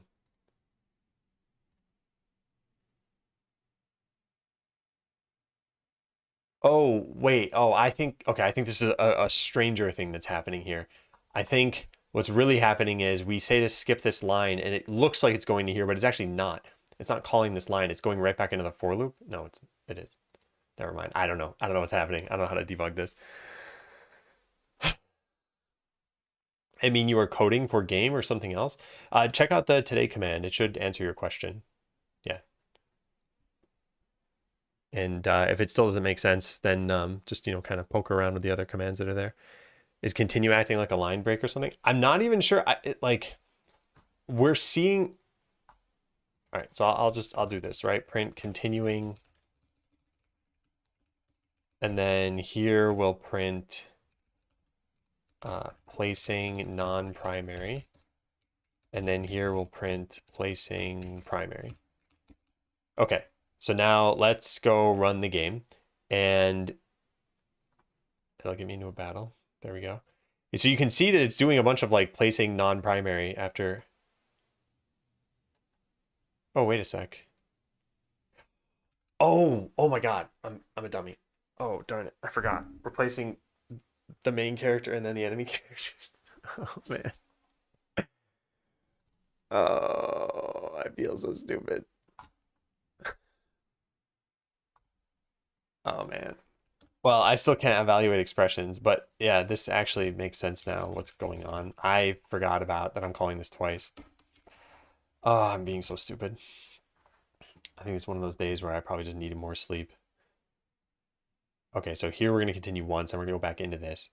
Then we check to see if we're on the center grid position. We are not. We're at 0, 0. So we place the character at 0, 0, and then we advance the grid position. That should make it so the grid X is now 1. It did not. I suspect that you can't capture variables in a closure like this.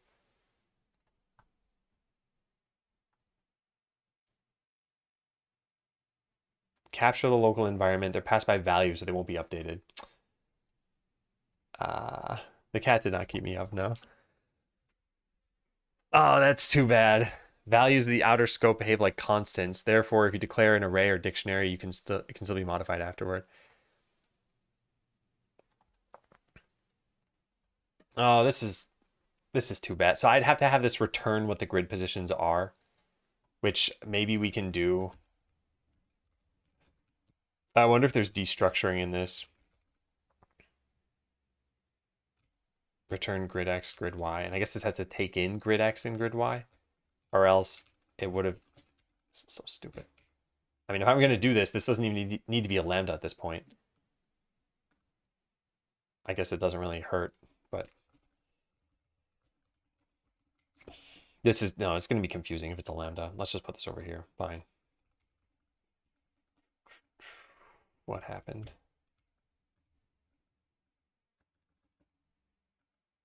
What did happen?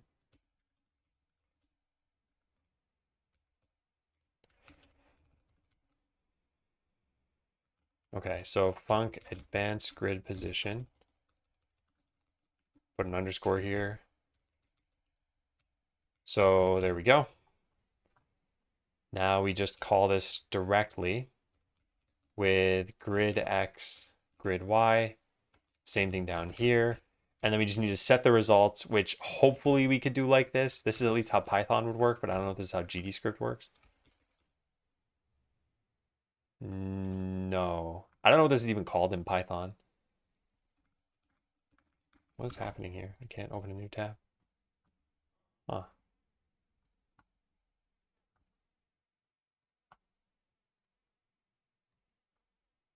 Yeah, Chrome isn't working right now. Oh, there it goes. GDScript destructure tuple. It's just not a thing. It's just not a thing. Oh man. Yeah. So we would need to save this off as an array and then set these properly over here. This is This is too bad. We could just return it as a vector, I guess. It's probably easier. At least then we can save it off.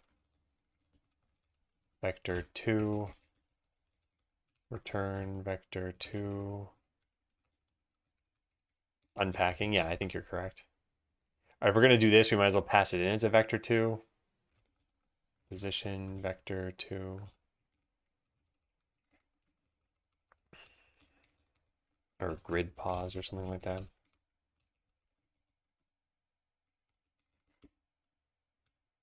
And then just return. Wait, this will just modify the vector, in which case we don't even need to return anything, right? Well, I guess we still need a void here.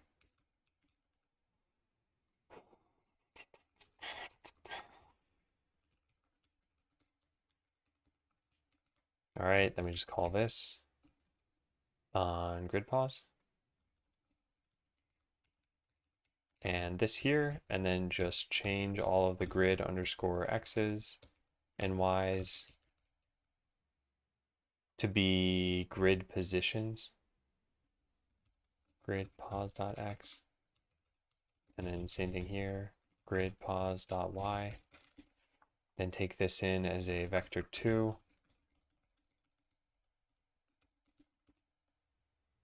All right, how are we doing now? Now delete this. And this is vector 2, 1, 1. Are we finally good? This should not have been the hard part here. How are we looking? So I'm only trying to place enemy characters, but it's not getting placed correctly. It's possible that my understanding of how this works is not correct and that we're not modifying the vector that's set here. I don't know if vectors are passed by reference, so I need to look that up. Godot or GD script vector passed by reference.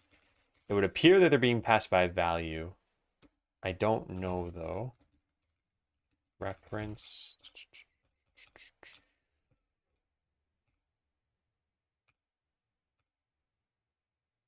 Here it is. Built-in types are stack allocated, they're passed as values. Okay, great. So we do need a vector 2 to be returned here. We do need to return grid pause. And then we do need to use that down here. Yeah, and then just put this in both spots. And now we should finally be good. Yes. Oh, there we go. Wow, that took a long time. That was not efficient. All right, so now we have both the enemy and the player laid out correctly. I guess we should delete the text saying this is supposed to represent a battle. It's probably much more obvious now that there's actually stuff in it. And then the window doesn't need to be that large. Why can't I shrink this? Oh, there we go.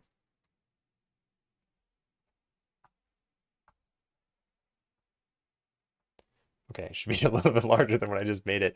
I guess I should add some allies for your character so that we can tell what's going on.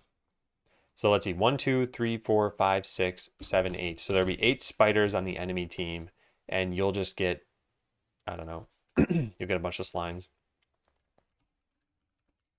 Overworld character equals this. Return and make these all be slimes. All right, so you and 8 slimes versus the enemy and 8 spiders. Yeah. Okay, and then the other thing we should do is make your character face the other direction. Yeah. I do want to make it face the other direction. Funny, I just thought of that right before you typed it. And then probably make them a little bit closer to each other, and then that's it. Yeah.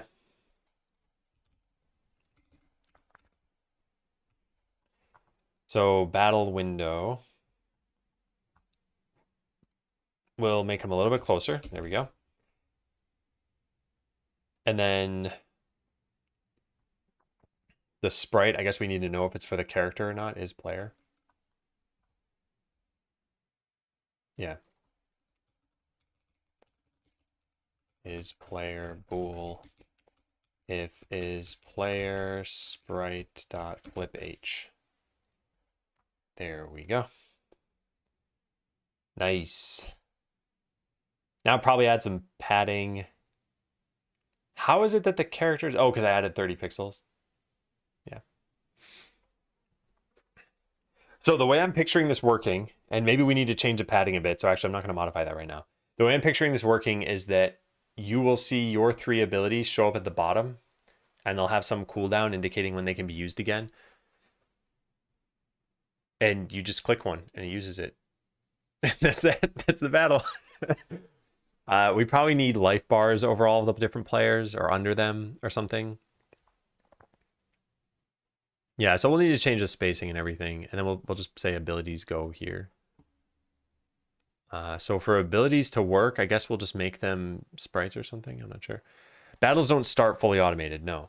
They start out manually controlled, and as you level up your character, they become more and more automated.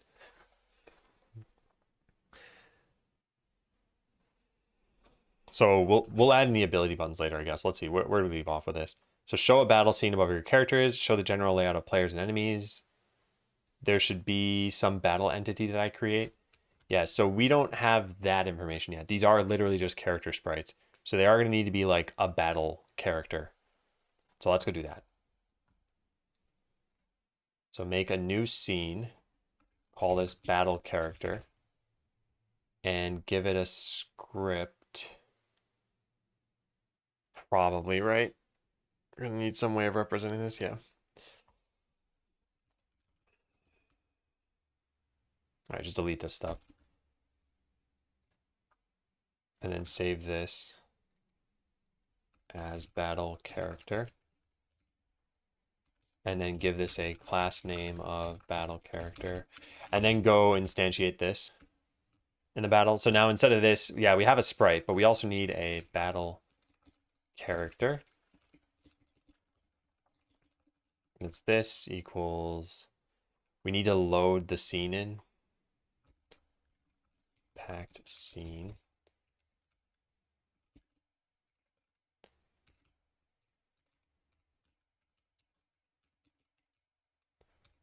And this is going to be called battle character. Okay, so it's going to be the battle character that we add, and the battle character is going to add a child of the sprite. And that's that for now. So it'll look exactly the same if I did everything correctly. Yeah. But now they're represented by battle characters. Now the battle characters need to have their data associated with them. So where do we get their data? There, character data. Yeah, so I guess let's pass this in instead of character class.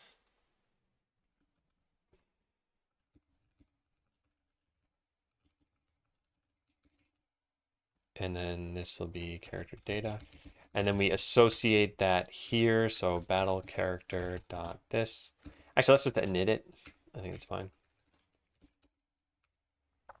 Should it know whether it's a player or not? Maybe. I don't see why not, I guess. Maybe it should also have the battle information. Let's only add things once we need it. Yeah. So let's just start with initializing with the character data, because we definitely need that. And in fact, it should know how to construct its own sprite. So let's fix that up too. Func init character data. All right, so let's save that off. Var character data val. Save that.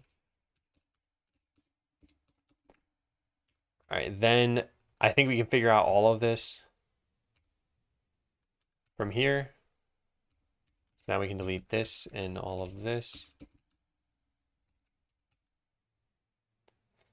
This will only work from within ready though, I'm pretty sure.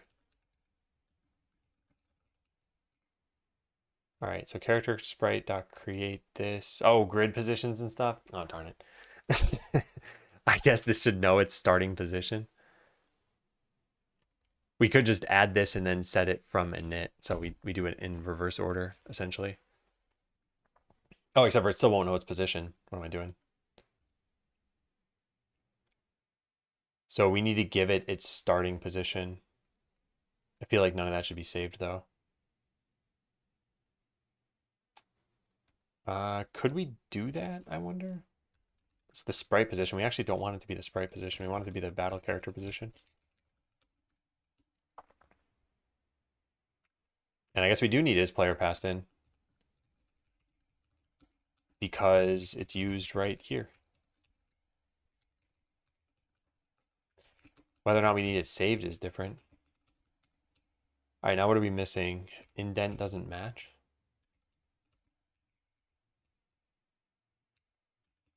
Don't need that, and do need this. Okay. All right, how are we looking? Yeah, looks good.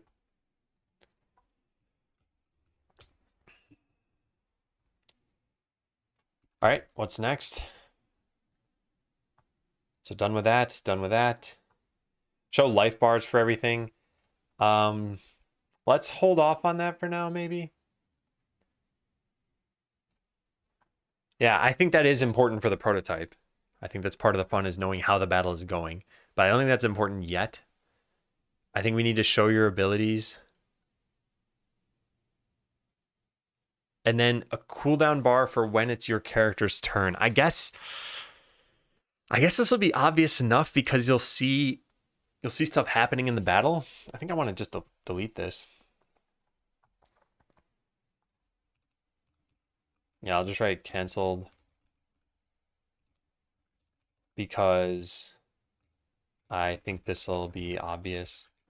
Its turns are available.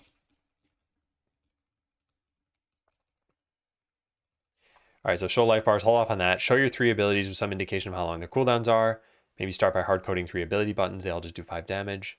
Hovering over the ability should show a tooltip. So bump this down to the bottom, I guess. Clicking the ability. So there's one other thing we need to do. Oh yeah, play out the whole turn thing. Play out battles automatically at first. So have proper turn order and just have each character deal 5 damage to a random enemy. Maybe player characters deal 5 damage to 3 random enemies. That way you typically win the fights. I don't know. It doesn't matter. That's stupid. Yeah, whatever. This first part is important, though. Okay.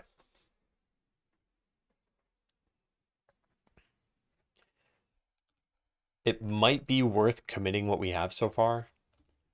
Yeah, I think it is. And I got to take a break pretty soon. Commit.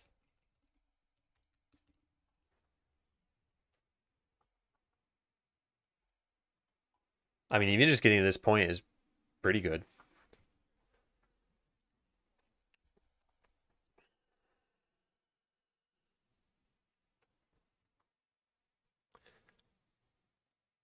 Yeah. All right. Yeah, I can see this coming together. All right, I'll take my break. When I come back, we'll finish off. What can we do in the next like hour? I think we can at least get this working. Yeah. And if I do all this stuff in the afternoon, I think it's totally fine. Yeah, flooded with enemies. Yeah, I just made them all hunt me down so that it'd be easier to start battles because otherwise I had to chase them down and we move at the same speed. All right, I will be back in a little bit. Is it jump time? That should kick off the game. Of course, it makes a fool out of me. Break, break, break. It's jump time.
Hey again, close the game. All right, so where we left off is just committing. So let's go do that. So we deleted a bunch of scenes, but I don't think these scenes were even needed before I deleted them. But I guess it doesn't really matter. I'm not going to look through it too closely. Character data val. Yeah, this is fine. Save off character data. Man, having types for all this stuff is just so helpful.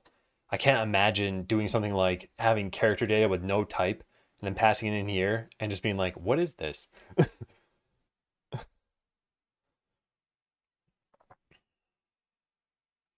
Hey, keyboard cowboy. You start jump royale a bit before you do the fade out animation. You might be able to get rid of the stutter.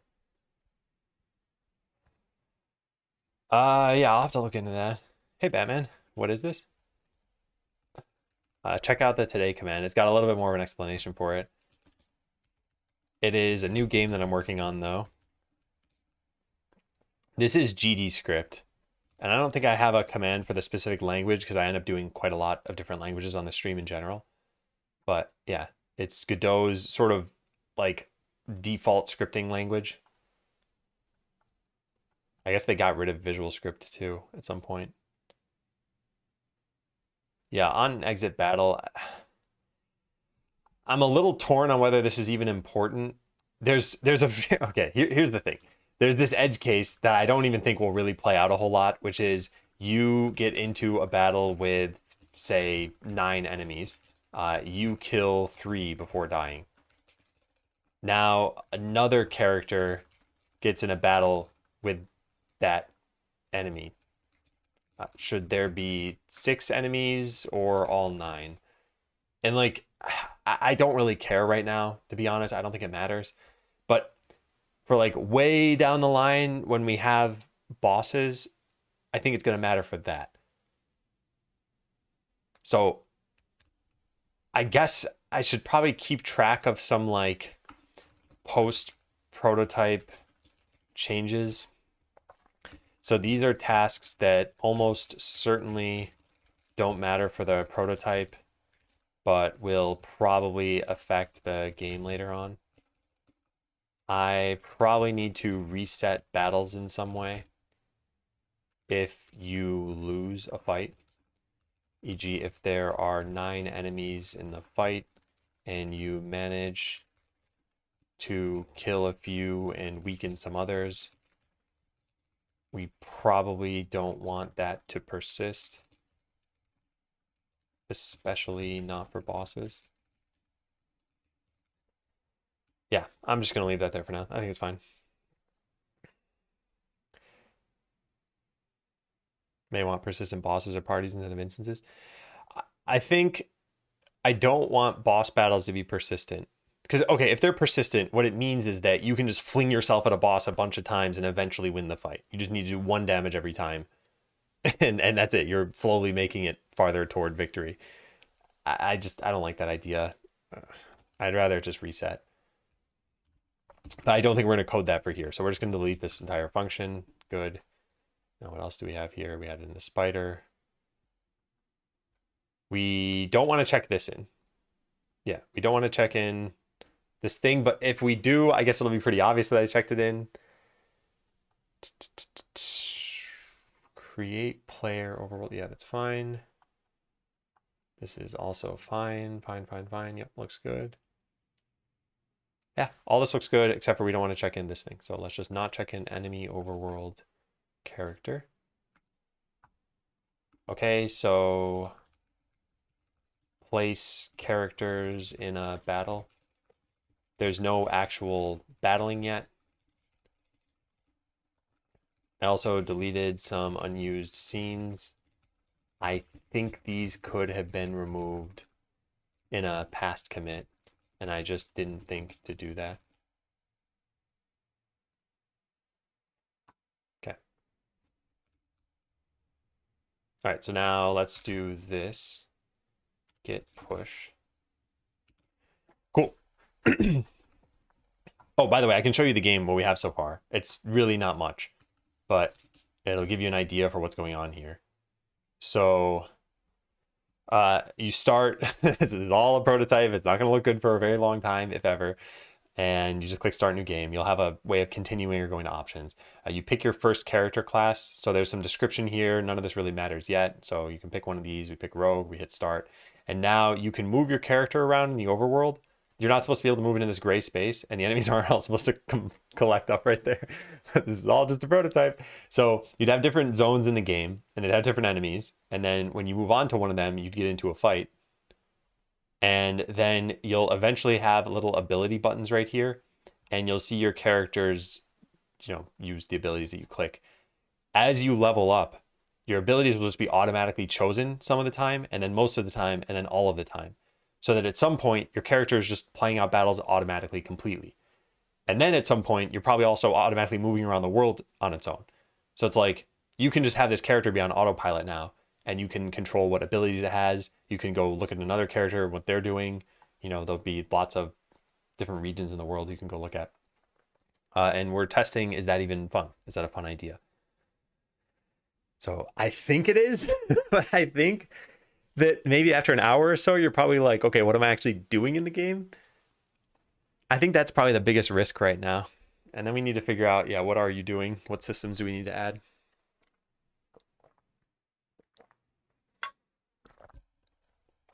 So the next task is play out battles automatically, have proper turn order. Okay, so how does that work? How did I say turns are taken? Turn order, here it is. Turns are determined by your speed stat. Oh, I never even wrote down speed was a stat. Did I? I don't think I did. Where are stats? I don't see stats in here. Stats. Life, max life, level, power. No, I never wrote speed. Controls how often you take a turn. Yeah, so whoops. Just accidentally completely left that out. So speed. And then let's set the speed stat to 10 as well. Okay, great. So turn order is pretty much just what? A proxy for real-time turns. Turns are determined by your speed stat. Speed of 10 may mean that each turn happens in 5 real seconds. A speed of 20 may mean 4.7. Sure. When you're prompted for manual control, battles are essentially paused. Did I say anything about pausing or freezing? Yeah, I don't think I did. Make sure battles pause themselves while waiting for you to pick an ability. Actually, you know what? They don't have to pause themselves. Maybe they shouldn't pause.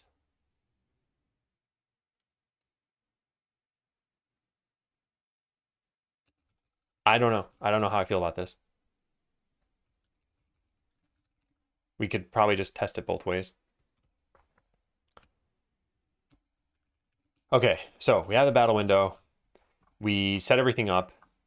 And then this gets... I guess we could make like a start battle function. Yeah.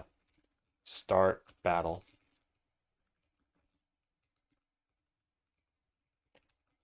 And for now, just make this pass. And battle window. All right, so let's start it here. Cool.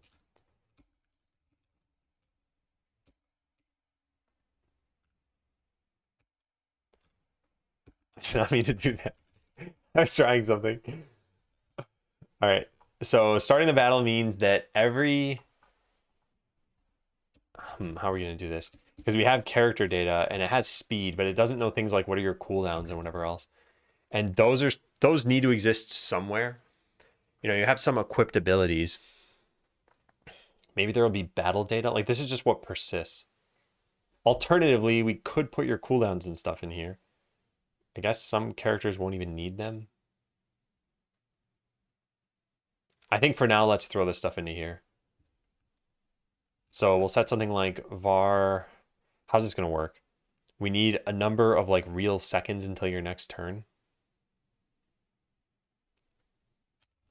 Time until turn, or sec until turn.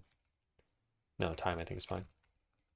Float equals, well, it doesn't really matter. We're going to need to set this at the beginning of the battle.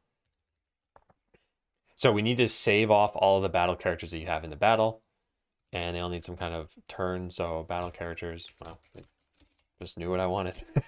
And then when we place a character in battle, we're also going to append their character here, and then we're going to iterate over all of them over here for battle character and battle characters. We're going to say init for battle. Yeah. And then that's where we put this function, which is what's going to set time until turn equal to something based on speed. Let's just set it to 5 for right now, or 5.0. To do base this on speed. I don't care about even using that stuff for right now. And that's it. That's all we really need to do. Then we have an update, or I guess process, which takes in a delta, which is a float, and it's going to go through every battle character, and it's going to do time until turn minus equal delta. And then if it's less than or equal to 0, then I guess set this back to like took turn. Time until turn equals 5.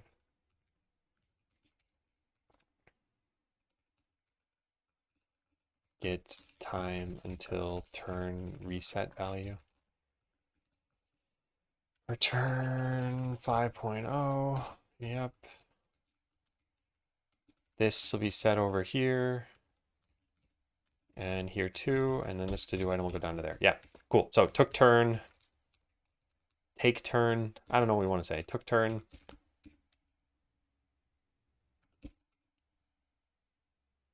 Time until turn not present. Oh, it just doesn't know about it yet.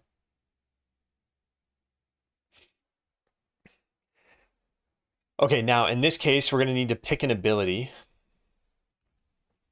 And since we're doing this in an automatic way, let's just say, let's just have all this stuff work over here, battle character. And we'll define this. All right, so we're going to do pick a target, and then to do deal 5 damage to it. And then to do if it dies, remove it. Something like that. All right, so pick a target. The way that targets work is we need a way of picking some number of targets from some classification of targetable characters. And this brings up a question of like, can characters be in a dead state and then be interacted with? Like, could you have a revive spell?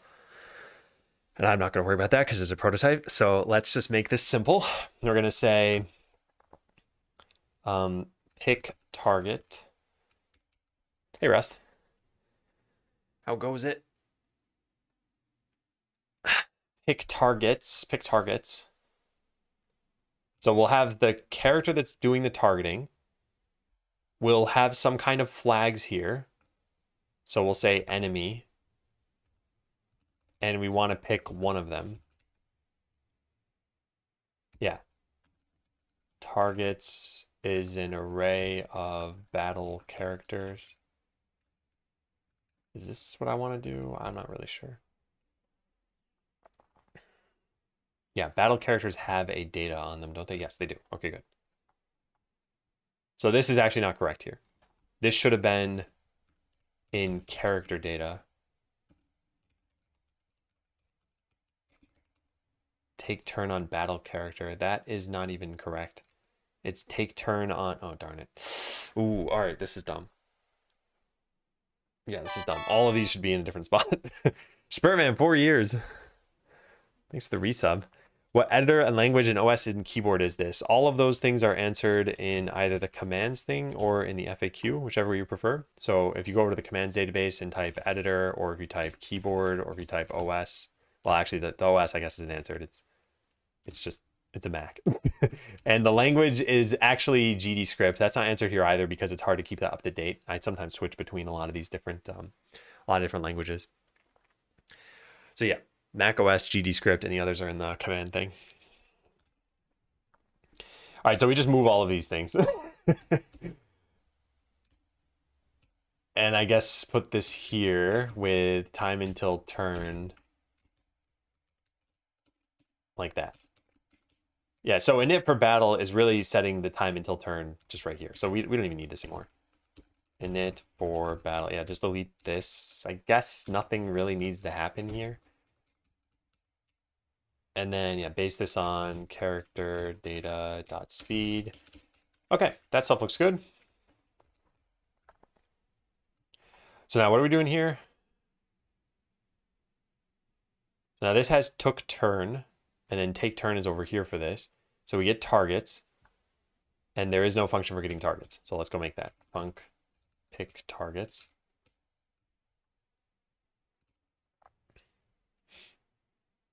What is this doing? Target is player, and this is player.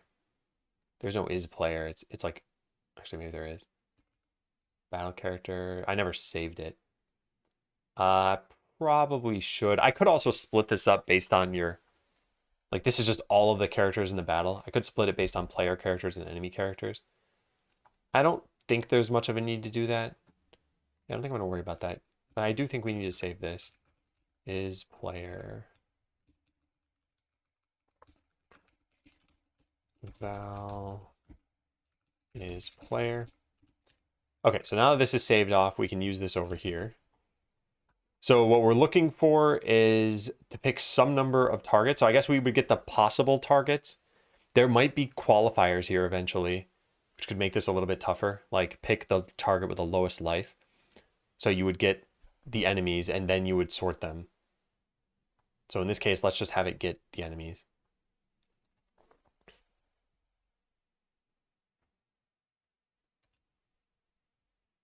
Okay, so let's start like this. Let's start with possible targets is an empty array. And then if target type equals enemy.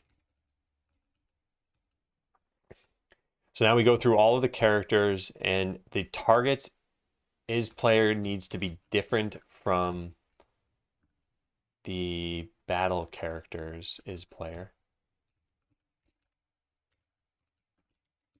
So if that's the case, then we append it. And then if not, we just don't append it. So now we have a bunch of possible targets. And now what we're going to do is we're going to pick one of them. I think we have an array functions thing. Random array element. Yeah, here it is. Okay, so in this case, we want to get some number of random array elements. So we want like a sample function.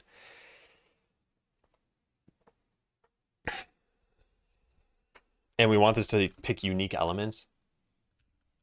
Let me look at Lodash's source code. This is MIT license, right? Yeah, cool. Okay, let's go find sample and see how they did it.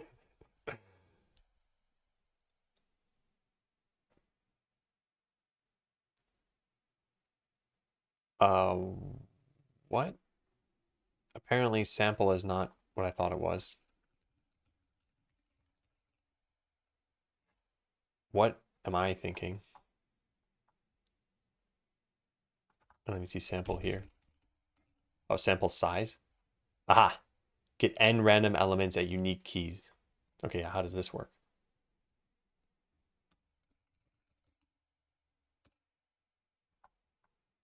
Do they make a temporary array copy, I wonder? Copy array. So result index plus mat.floor mat.random. Oh, interesting. If I understand this correctly, they're pushing all the results you use at the beginning of the array and then only doing a random index from the remaining parts of the array. That's really smart.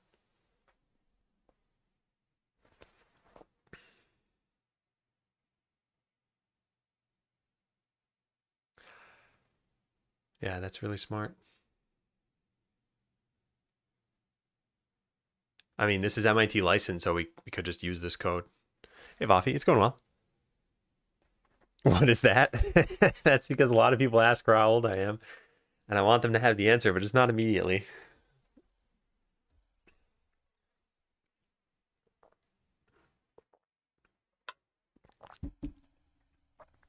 All right, so do I want to do it the same way? Because we could just shortcut this, and we could just say take a value and then just remove it from the array, and then just keep taking a value until we've got as many as we need, or until the array is empty. I think we'll do that. We'll say like sample array. Array is an array, and then num elements is an int, and it returns an array of variants, which I guess is just an array. Yeah, so it's essentially this. How do you copy an array in Godot? GD script copy array.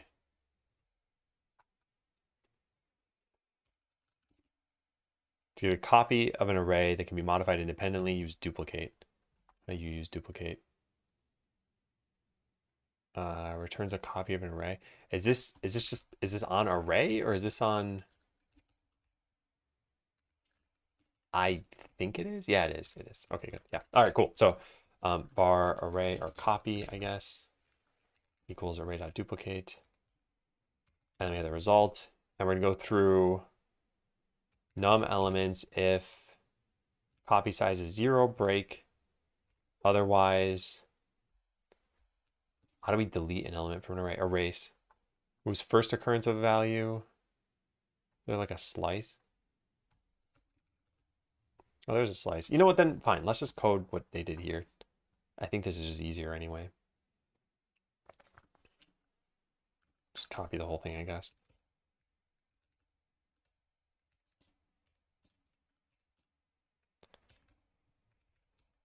Okay, so in their case, n is a number, and if it's null, they set it to 1. Otherwise, they set it to n. Okay, so we can just do that by setting this equal to that.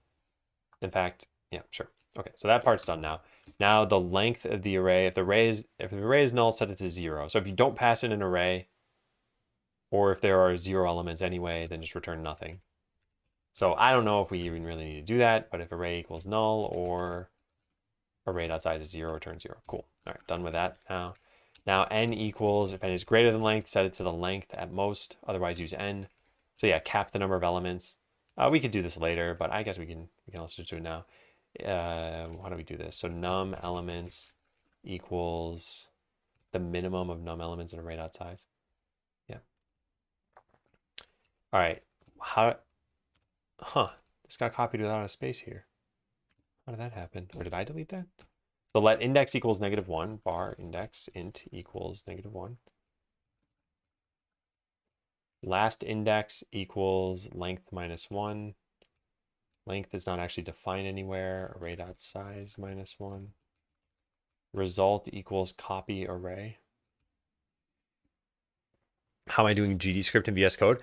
They've had a way of doing this for many years, actually. It just wasn't as good until somewhat more recently. But if you look at Godot engine external editor, they say this somewhere in here. Where is this? Maybe editor?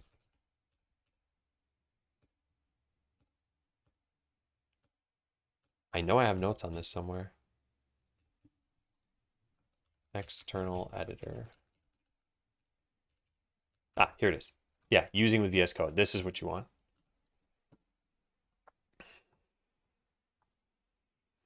Although I think the main documentation has that too. Those are just my notes. Yeah, sure. Happy to help. So this result, I mean, this is listed as a const, but the way that constant arrays in JavaScript work is you can still modify them. You just can't change what that array is pointing to. So I don't know what I want this to be. What are we doing with this? Let's delete all of this. Result, we're actually setting properties of it, but it's a copy and it's never being, no. I think this is, I don't know. Let's just see what happens.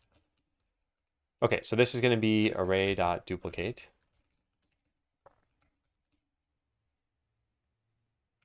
Okay, last index. All right, so while plus plus index is less than n, do we even have while loops in Godot?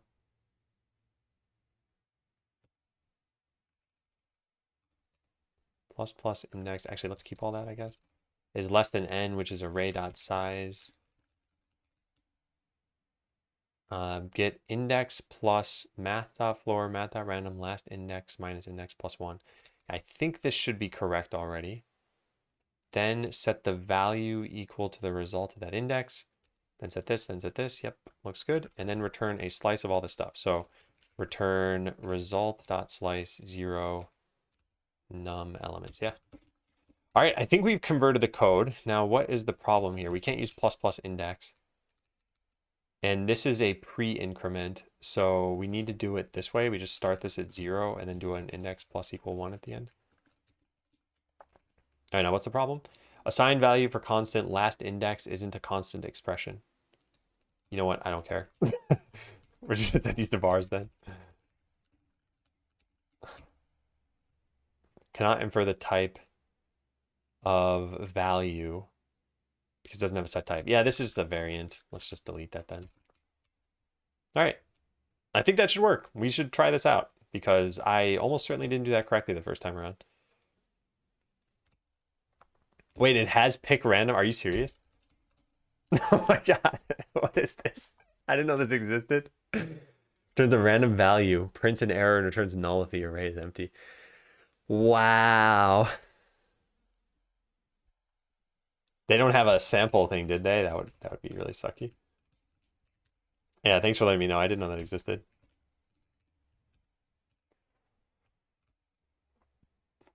Did I write this down somewhere? Random. Note, this is built into Godot as array dot, what's it called? Pick random. So this is just to demonstrate. Yeah. Okay, so this isn't needed at all. Random array element can be just enemy types dot pick random. Does that work? Oh, it's types. Yeah, nice. All right, and then this is actually not even used. So just delete it. All right, well, there's our one function. So how do we test this? We need to go to really anything that gets called once and then just run some tests over there. So I guess the world map. Yeah, we'll just put some things in here. So we'll make an array of fruits.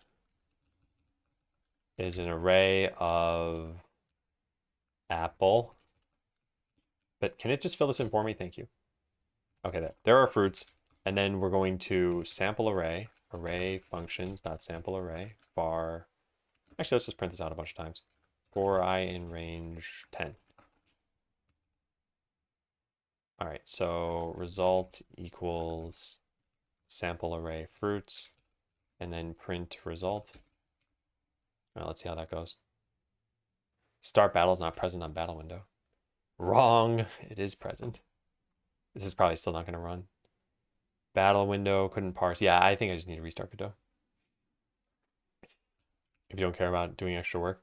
I think I should have it coded now and in a pretty efficient way, because this is what Lodash is doing, and I would trust that they're pretty efficient.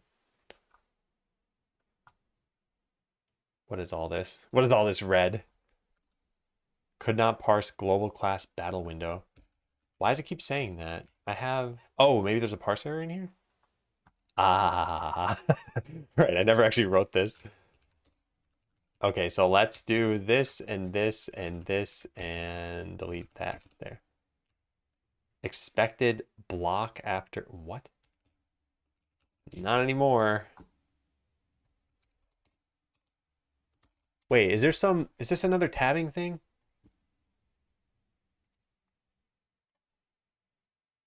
I don't know what's going on here. Let's just have this pass. Let's just delete the whole thing.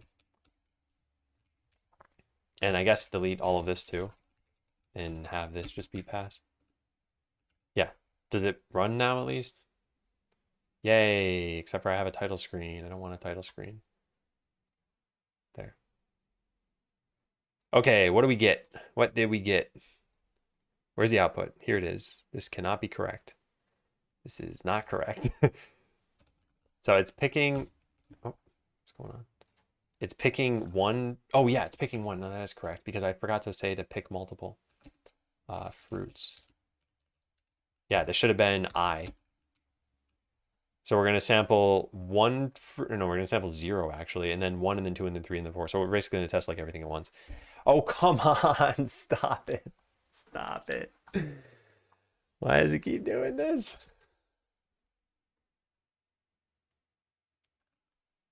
Could not parse battle window, but it ran the first time. Oh, it's the stupid tabbing stuff. Man, I really don't like this. Did that fix it? How did this even become a problem anyway? I don't know. There we go. Okay, so here's what it's printing out. No, stop it. I don't care about that bug. So we should never see duplicates. So we select 0 just fine, and we select more than the total size of the array just fine. Get banana, lemon, grape, yep. Yeah, I don't see any duplicates in any of these things. All right, pretty good. Pretty good. Yeah, sorry, Rust. No talking about the H puzzle.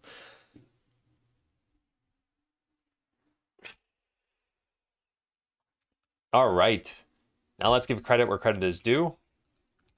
Took this from Lodash, which is MIT licensed. And let's just copy paste this. Great. All right, wonderful. So we did all of that so that we could start writing this code. All right, so we get targets. So possible target type equals enemy. So we get a bunch of targets, and we just set this equal to a sample array functions dot sample possible targets num targets. Yep, and then return it. Now, what's the problem here? Unsafe method sample doesn't exist. Did I not call it sample? I probably didn't. I called it sample array. I think sample is fine. Yeah.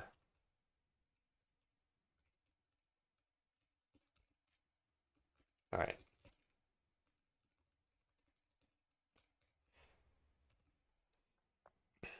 Okay, so take turn. We get a target. And then we need to do a bunch of things. We need to say battle character. Oh, no, that's already part of that. Sure. We want to do 5 damage to the target. So for target and targets, character data.hp is really life. If life is less than or equal to 0, then remove it. That doesn't sound like a good idea. Target.queue_free. This is going to be totally messed up. I don't really care right now. There is no remove. There's something similar to it though, right? Wasn't there like a erase? I think it's erase. Would you rather have the power to heal any illness or prevent any conflict? Are you a bot?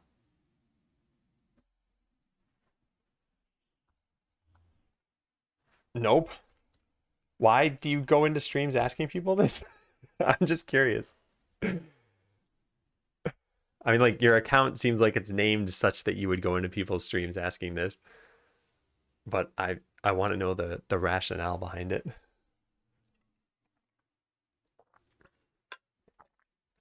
Making a compilation video. That is quite bizarre.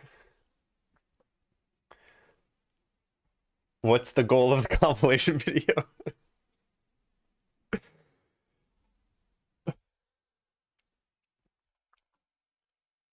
All right, what do we have here? So do 5 damage and then potentially free the character up. So we won't know that we're even doing damage here. We probably need to make it do like 50 damage at a time.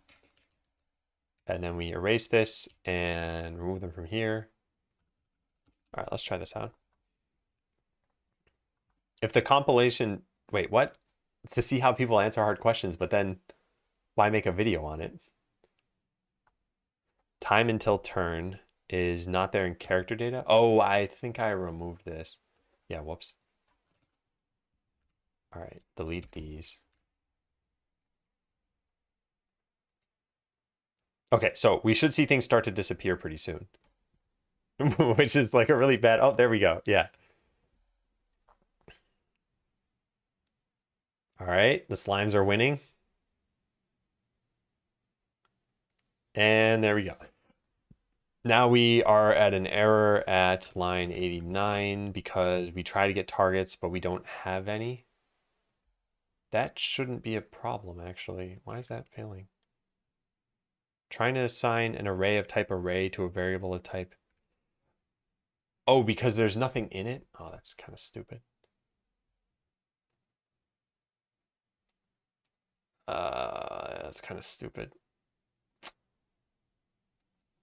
I'm guessing it's because there's a blank array now. All right, how do we fix that?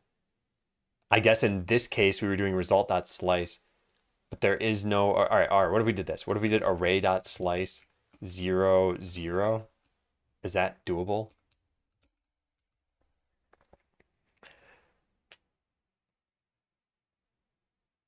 Slime versus spider debugger was way better. Yeah.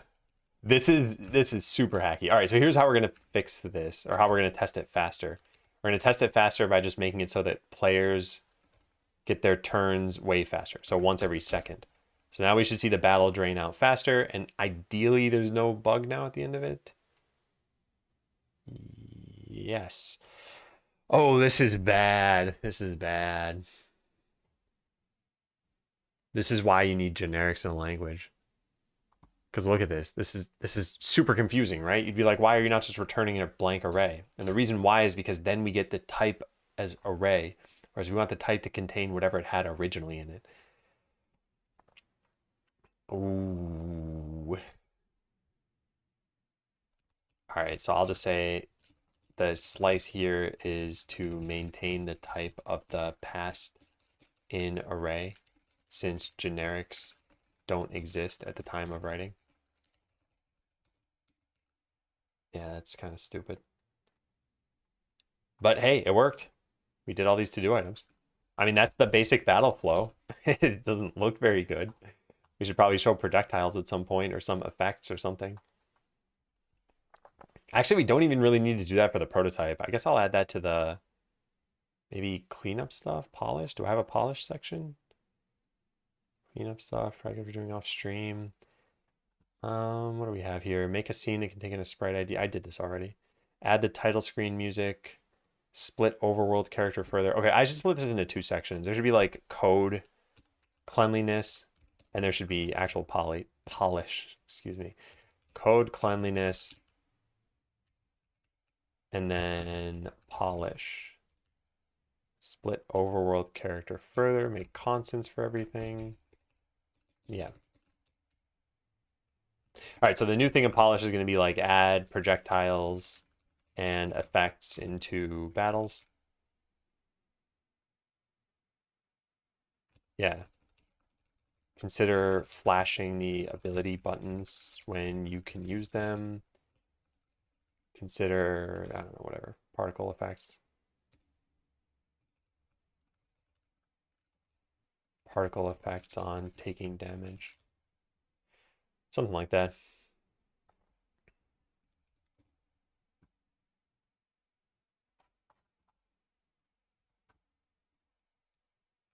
Oh, forgot a colon.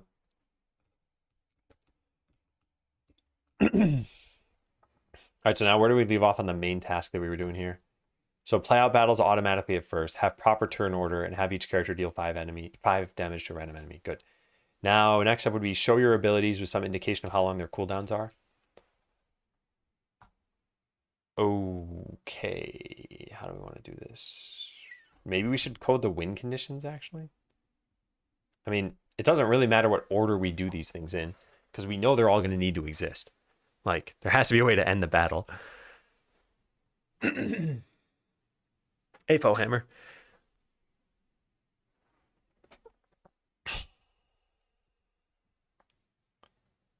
Pause themselves while waiting for you to pick an ability. Maybe they actually shouldn't pause. Yeah, I kind of want to make it so you can leave a battle before I make it so that you can use your abilities. All right, let's do that. And then maybe, well, it'll be close-ish to lunchtime. All right, I'll put this over here. There we go.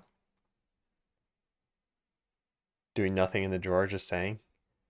One of the rules is please don't brute force anything. It's on a shared web host. So if you want to do something offline, that's totally fine. But you'd have no way of verifying whether it worked unless you understand what the puzzles are, I guess. But yeah, like I said, please don't try to hammer that web host. So when an enemy's life hits 0, it should be removed. I guess we already did that. When anything hits 0, it's removed. All right, when the enemy team's life hits 0. Okay, so let's see if we've won the game here. You can only win the game when a character dies. So we'll do that here. Character died. Target. And then we'll put this here. Target in this case is a battle character. And I guess this should return a Boolean of whether the battle is over. This is kind of stupid though. It shouldn't be called. I'll do it this way. Is battle over equals character died. And then if is battle over, then break. Maybe return. Probably, it doesn't matter. Okay, so queue free, sure, whatever. And then if there are no more, so if the player's primary character died, the battle is a loss. If the enemy's entire team is dead, the battle is a victory. Yeah. What is this? Yeah, it's an like an idle-ish game. I think if you're gonna check out anything, so that command that Gluskip used, which by the way, thank you. It's just read these top sections, this first page. It describes what the game is, what it is I'm doing, and what it means to rapidly prototype. And if you want to read more about the design of the game, you can read it here. And to actually show the game, I mean, we don't have much right now. Oh, I can't even show it yet. All right, so in this case, we're just gonna return false, I guess. So it's a game, like I want us to start out sort of like Final Fantasy 1, a little bit different from it though. So you have a character you can move around on the overworld. And there are going to be enemies, unlike in Final Fantasy 1, you can see them on the overworld. And when you move into one, it'll get into a battle. And then the battle currently is just automatically played out, and it's not even clear what's going on. But eventually, you'll have some manual controls, and as you level up, you'll start automating the battle.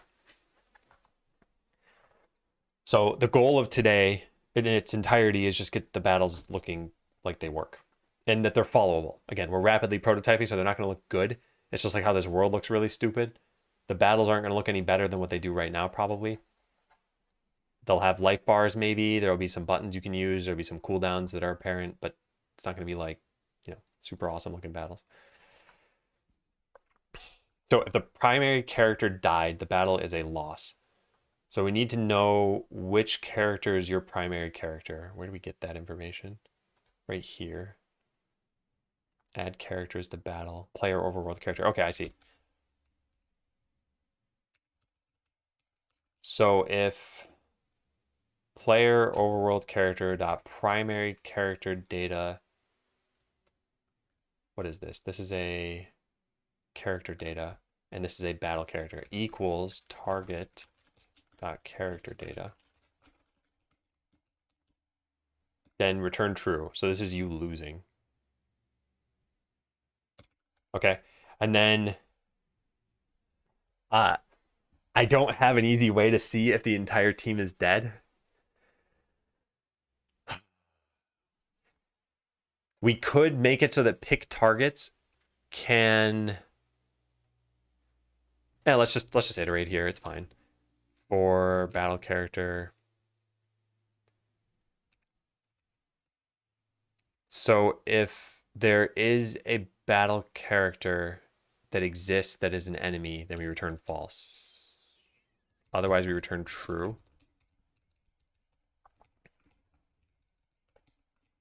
So if the player loses their primary character, they lose.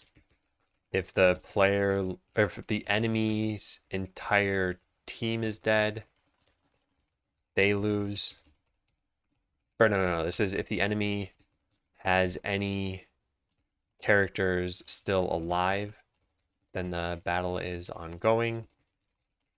And yeah, this must mean that the entire enemy team is dead. This is stupid. If you need comments, and this just implies I should have better code here. So let's just see, like, does enemy have living, does enemy have, I don't know, characters left? Yeah, there. Okay, so just returns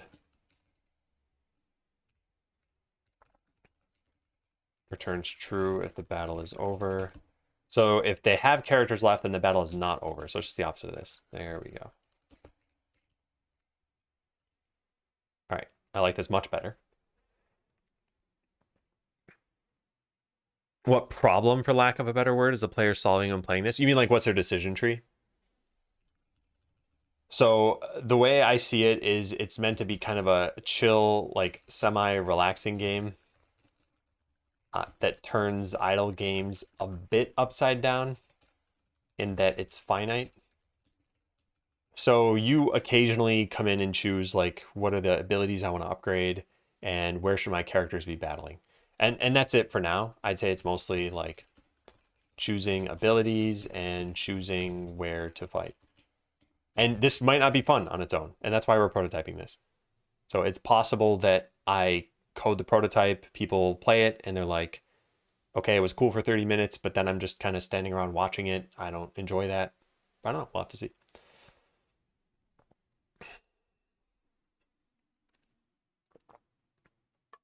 Is there an ascension mechanic? You mean like prestiging or something?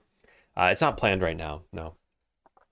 The reason why it's called idle ascendants is the ascending is like becoming automated.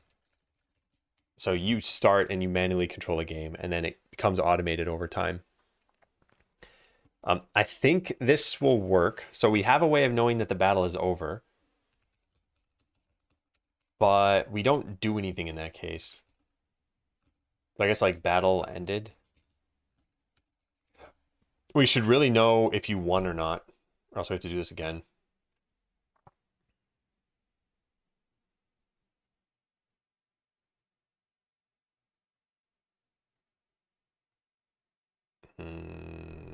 Yeah, I don't like this. I don't like this at all. I think I want to do something a little bit different here. So character died can do, oh, we could just have an int, I guess. Let's just do that. Like I said, this is prototyping, so I wouldn't normally do this. Or no, this can just be a Boolean. So in this case, the player loses. We're going to have that return 0. Or maybe -1. Let's say the negative value of this. And if the enemy has anything left, then there. Sure, that looks good. Whoa, what? We can't return. What is going on here? I guess because of this. So this is going to be battle result equals this. And if battle result is not equal to 0, then the battle ended with the battle result. Okay, cool. Now let's make that function. Battle ended. Should already know what I want. Good. So if the battle result is 1, the player wins. Otherwise, the player loses, and queue free. Yeah. All right. No enumeration. Like I said, this is just quickly prototyping. An enumeration would take longer to type, so we're just not doing that. This is not me going for proper code. I'm not writing tests for this stuff. I'm not doing a lot of things that you would normally do. We want to get this done in a pretty quick amount of time because it's possible that the game isn't fun and then there's no point coding any of this. So I know that seems a little bit strange. It's like it wouldn't take that much longer, right? But it's just not worth doing. All right, so it should print out when it's done. It should also just end the battle. Yeah, there it goes. Player wins. Player loses. This looks like it's broken. Oh, I know why. Because we're not deleting the overworld character and we're not resetting things. Okay, so I should do that.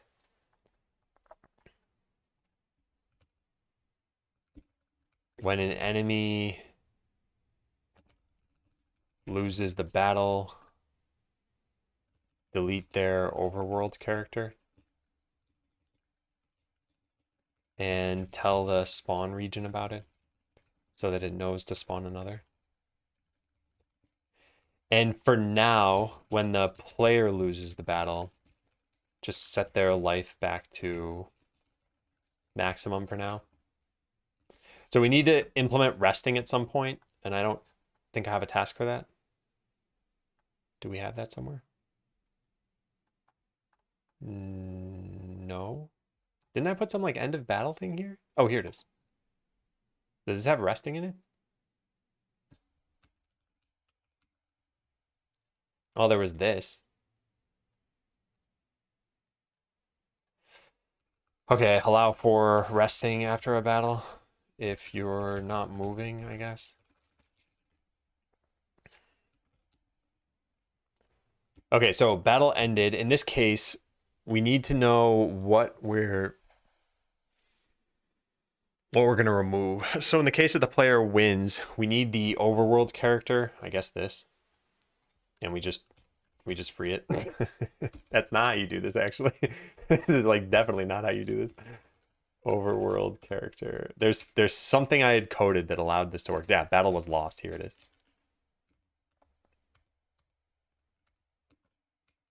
Now, technically, we could do this for the player as well. We could say battle was lost here, but I think it'll just delete your character and then you won't be able to play the game anymore. Let's try it out. No, move away. Okay, whew. Right, let's go down to here. All right, so we get into a fight and we win this one. So player wins and player loses. And we're dead. We can't do anything anymore. Yeah, that's kind of a problem. All right, so in this case, what we could do we know if this is owned by the player? We do. All right, so what we're going to do here is we're going to say if, what does died.emit do? Yeah, if it is owned by player, then just return and just set our life back to maximum. Yeah, an idle hardcore game would be, actually, it's kind of an interesting idea. But no, it's not. Actually, it's not an interesting idea because it would make it incredibly boring. You'd always play in an area that you're guaranteed to win in. I think that's how a lot of hardcore games work. It's about minimizing the chance of dying because then you lose your character. And the way you typically minimize your chance of dying is by playing easier content than you could play because that's lower risk. Yeah, you leave it for 3 hours, you come back, you're already dead. All right, so character data dot life equals character data dot max life. It says not declared in current scope. Oh, because all the characters have their own thing, right? Okay, let's go iterate over all of them then. Oh, that was easy. Okay, I think this should work now.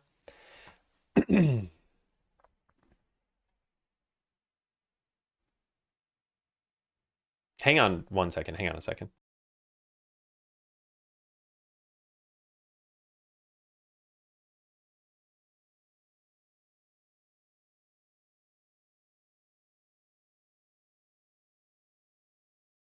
Okay, that was my wife. I told her I was streaming, so I wanted to know if there was an emergency or something. What happened? It said player wins, but then did an enemy respawn? I didn't actually see. So we're going to move here, and we're going to try to pay attention to what's happening. Player loses. Okay, but we respawned, and I guess everything's fine. Okay, yeah, nice. It is respawning enemies. So enemies are getting stuck on me. But then if I win the fights, yeah, they respawn. Wait, there are 2 of them. Yeah. Nice. Nice. And I will eventually win all of these fights with the enemies that are stuck on me right now. Because it's just probability based. Yeah. This is cool. Yeah, this is pretty cool. We got our auto battler thing. So healing, well, okay, let's go look at the task. get manual battling working. So when an enemy's life hits 0 or your primary hits 0, for now, just kick the player back to the overworld. If they lost, delete them. Make sure no enemy spawns. Handle real thing. Yep, fine. When an enemy loses, delete their overworld character. Done. When a player loses, just set their life back to max for now. Yeah. Why do they all move to the top left? So that was easier for me to test. So the way that this, the way that it's supposed to work is this code. So this is what I intended to work here. So now they all move to random spots. And so now in order to get into a fight, you have to like chase after them sometimes. And maybe they run away from you right at the very end. But yeah, this is how it was supposed to work. So I could get into a fight still this way. And yeah, then a new thing spawns. It was just to make it easier. Now, there's no way for you to win like 20 battles in a row. Well, there technically is. I guess it is probability. No, wait, no, it's not probability. No, there's no probability. Oh, this should be deterministic. Because all stats are the same. And there is no randomness. Yeah. So your wins and losses should always play out as 2 wins and a loss, then a win and a loss, then 2 wins and a loss. I guess. I don't know. I'm not going to bother verifying that. But yeah.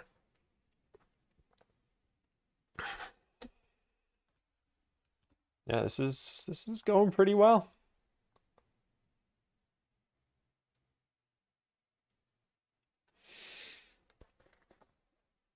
So we need life bars and we need abilities. And all the abilities can be the same at the beginning. Well, they should just have different names so that it's a little clearer to players what's going on. But eventually there'll be different abilities completely. So yeah, I would say all we need to do now is check this in. This is pretty good.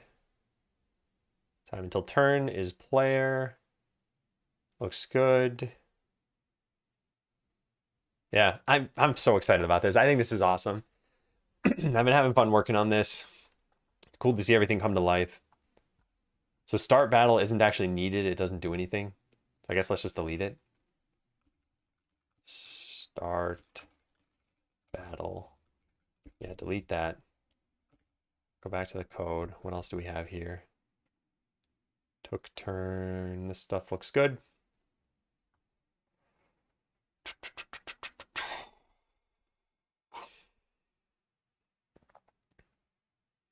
No, this isn't even true anymore. Just delete it. This is also not worth writing. Yeah, some of this code can be cleaned up a little bit. I'm not concerned about that. We added speed in. We're not checking this in. That's very important.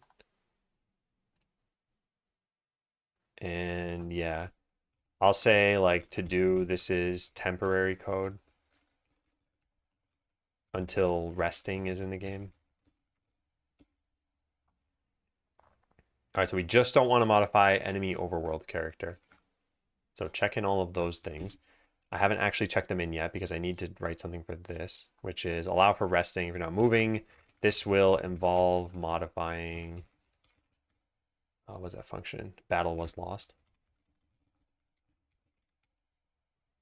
No, wait, no, that's not true.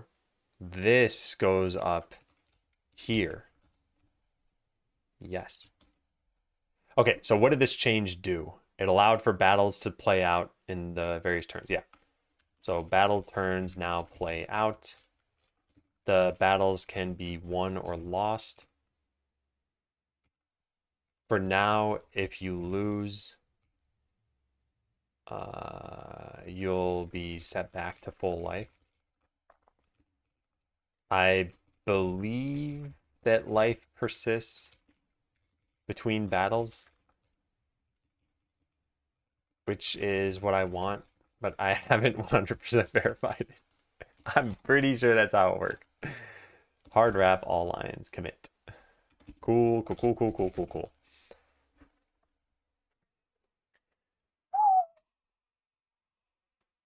So you're adding character abilities next?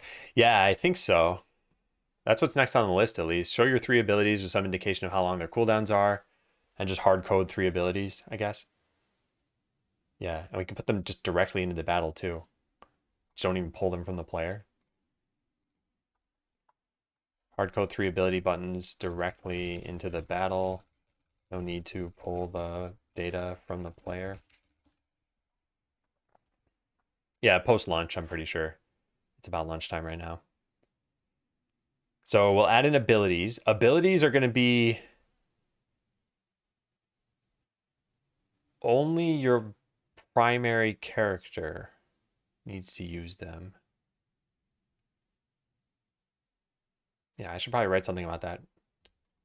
Clicking the ability.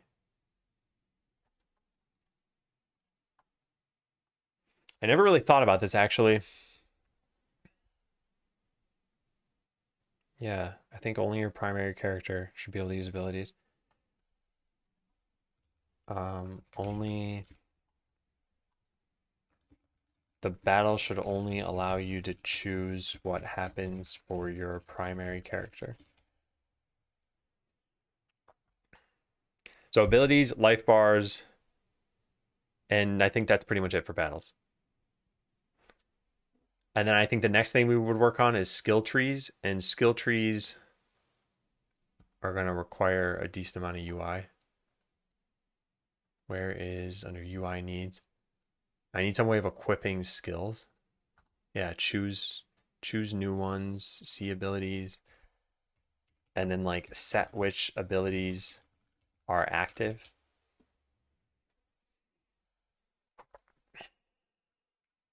And at some point we're going to need to do that. Where's that? Handle or add character skill trees here.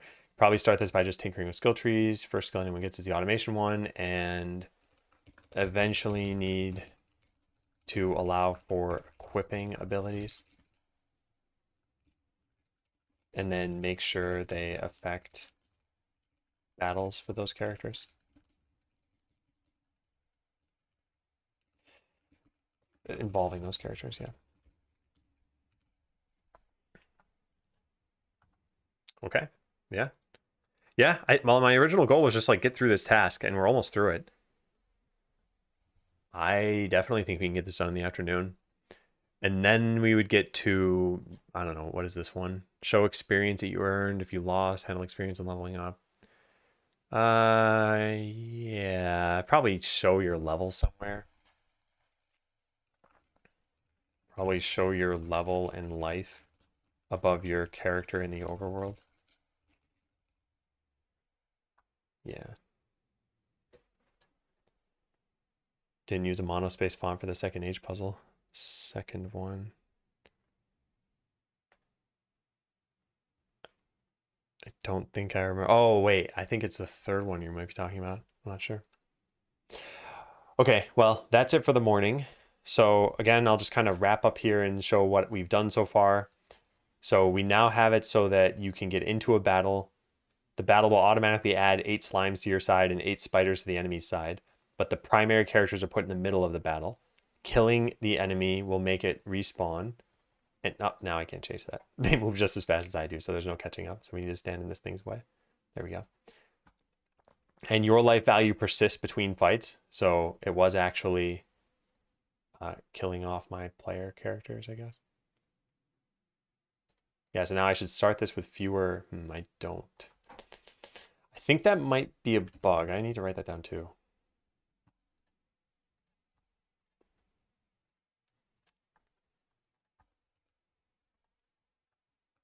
Make sure that when you win a battle but sustain losses, that you don't start the next battle with 8 slimes, even though the slimes were just for testing. What's the code for starting and ending a battle? The starting a battle is here. Yeah. So on entered battle, we have, 2 characters walk into each other. If they're not already in a battle, then we make a new battle window. And I mean, that's pretty much it. And then ending a battle is whenever a character dies, we check to see, was that the last of the characters that could have died? And if so, you might end the battle that way. There's probably more than that you'd want to see. Unfortunately, this code isn't public, so I can't just link to this stuff. So I have to show you on my screen. But I can answer more after lunch if you're still here. So yeah, that's it. I'm gonna leave you with a Discord link. It is currently about noon for me, so I'll be back in about an hour. Hey, leftist. And yeah, we'll continue working on the battle stuff. So I hope you enjoyed watching, and the afternoon stream will probably be about 3 hours, just like this one was. So if you don't come back, then have a good rest of your day. I'll be back to streaming tomorrow, and if you do, then see you then. But yeah, take care, everyone. Bye.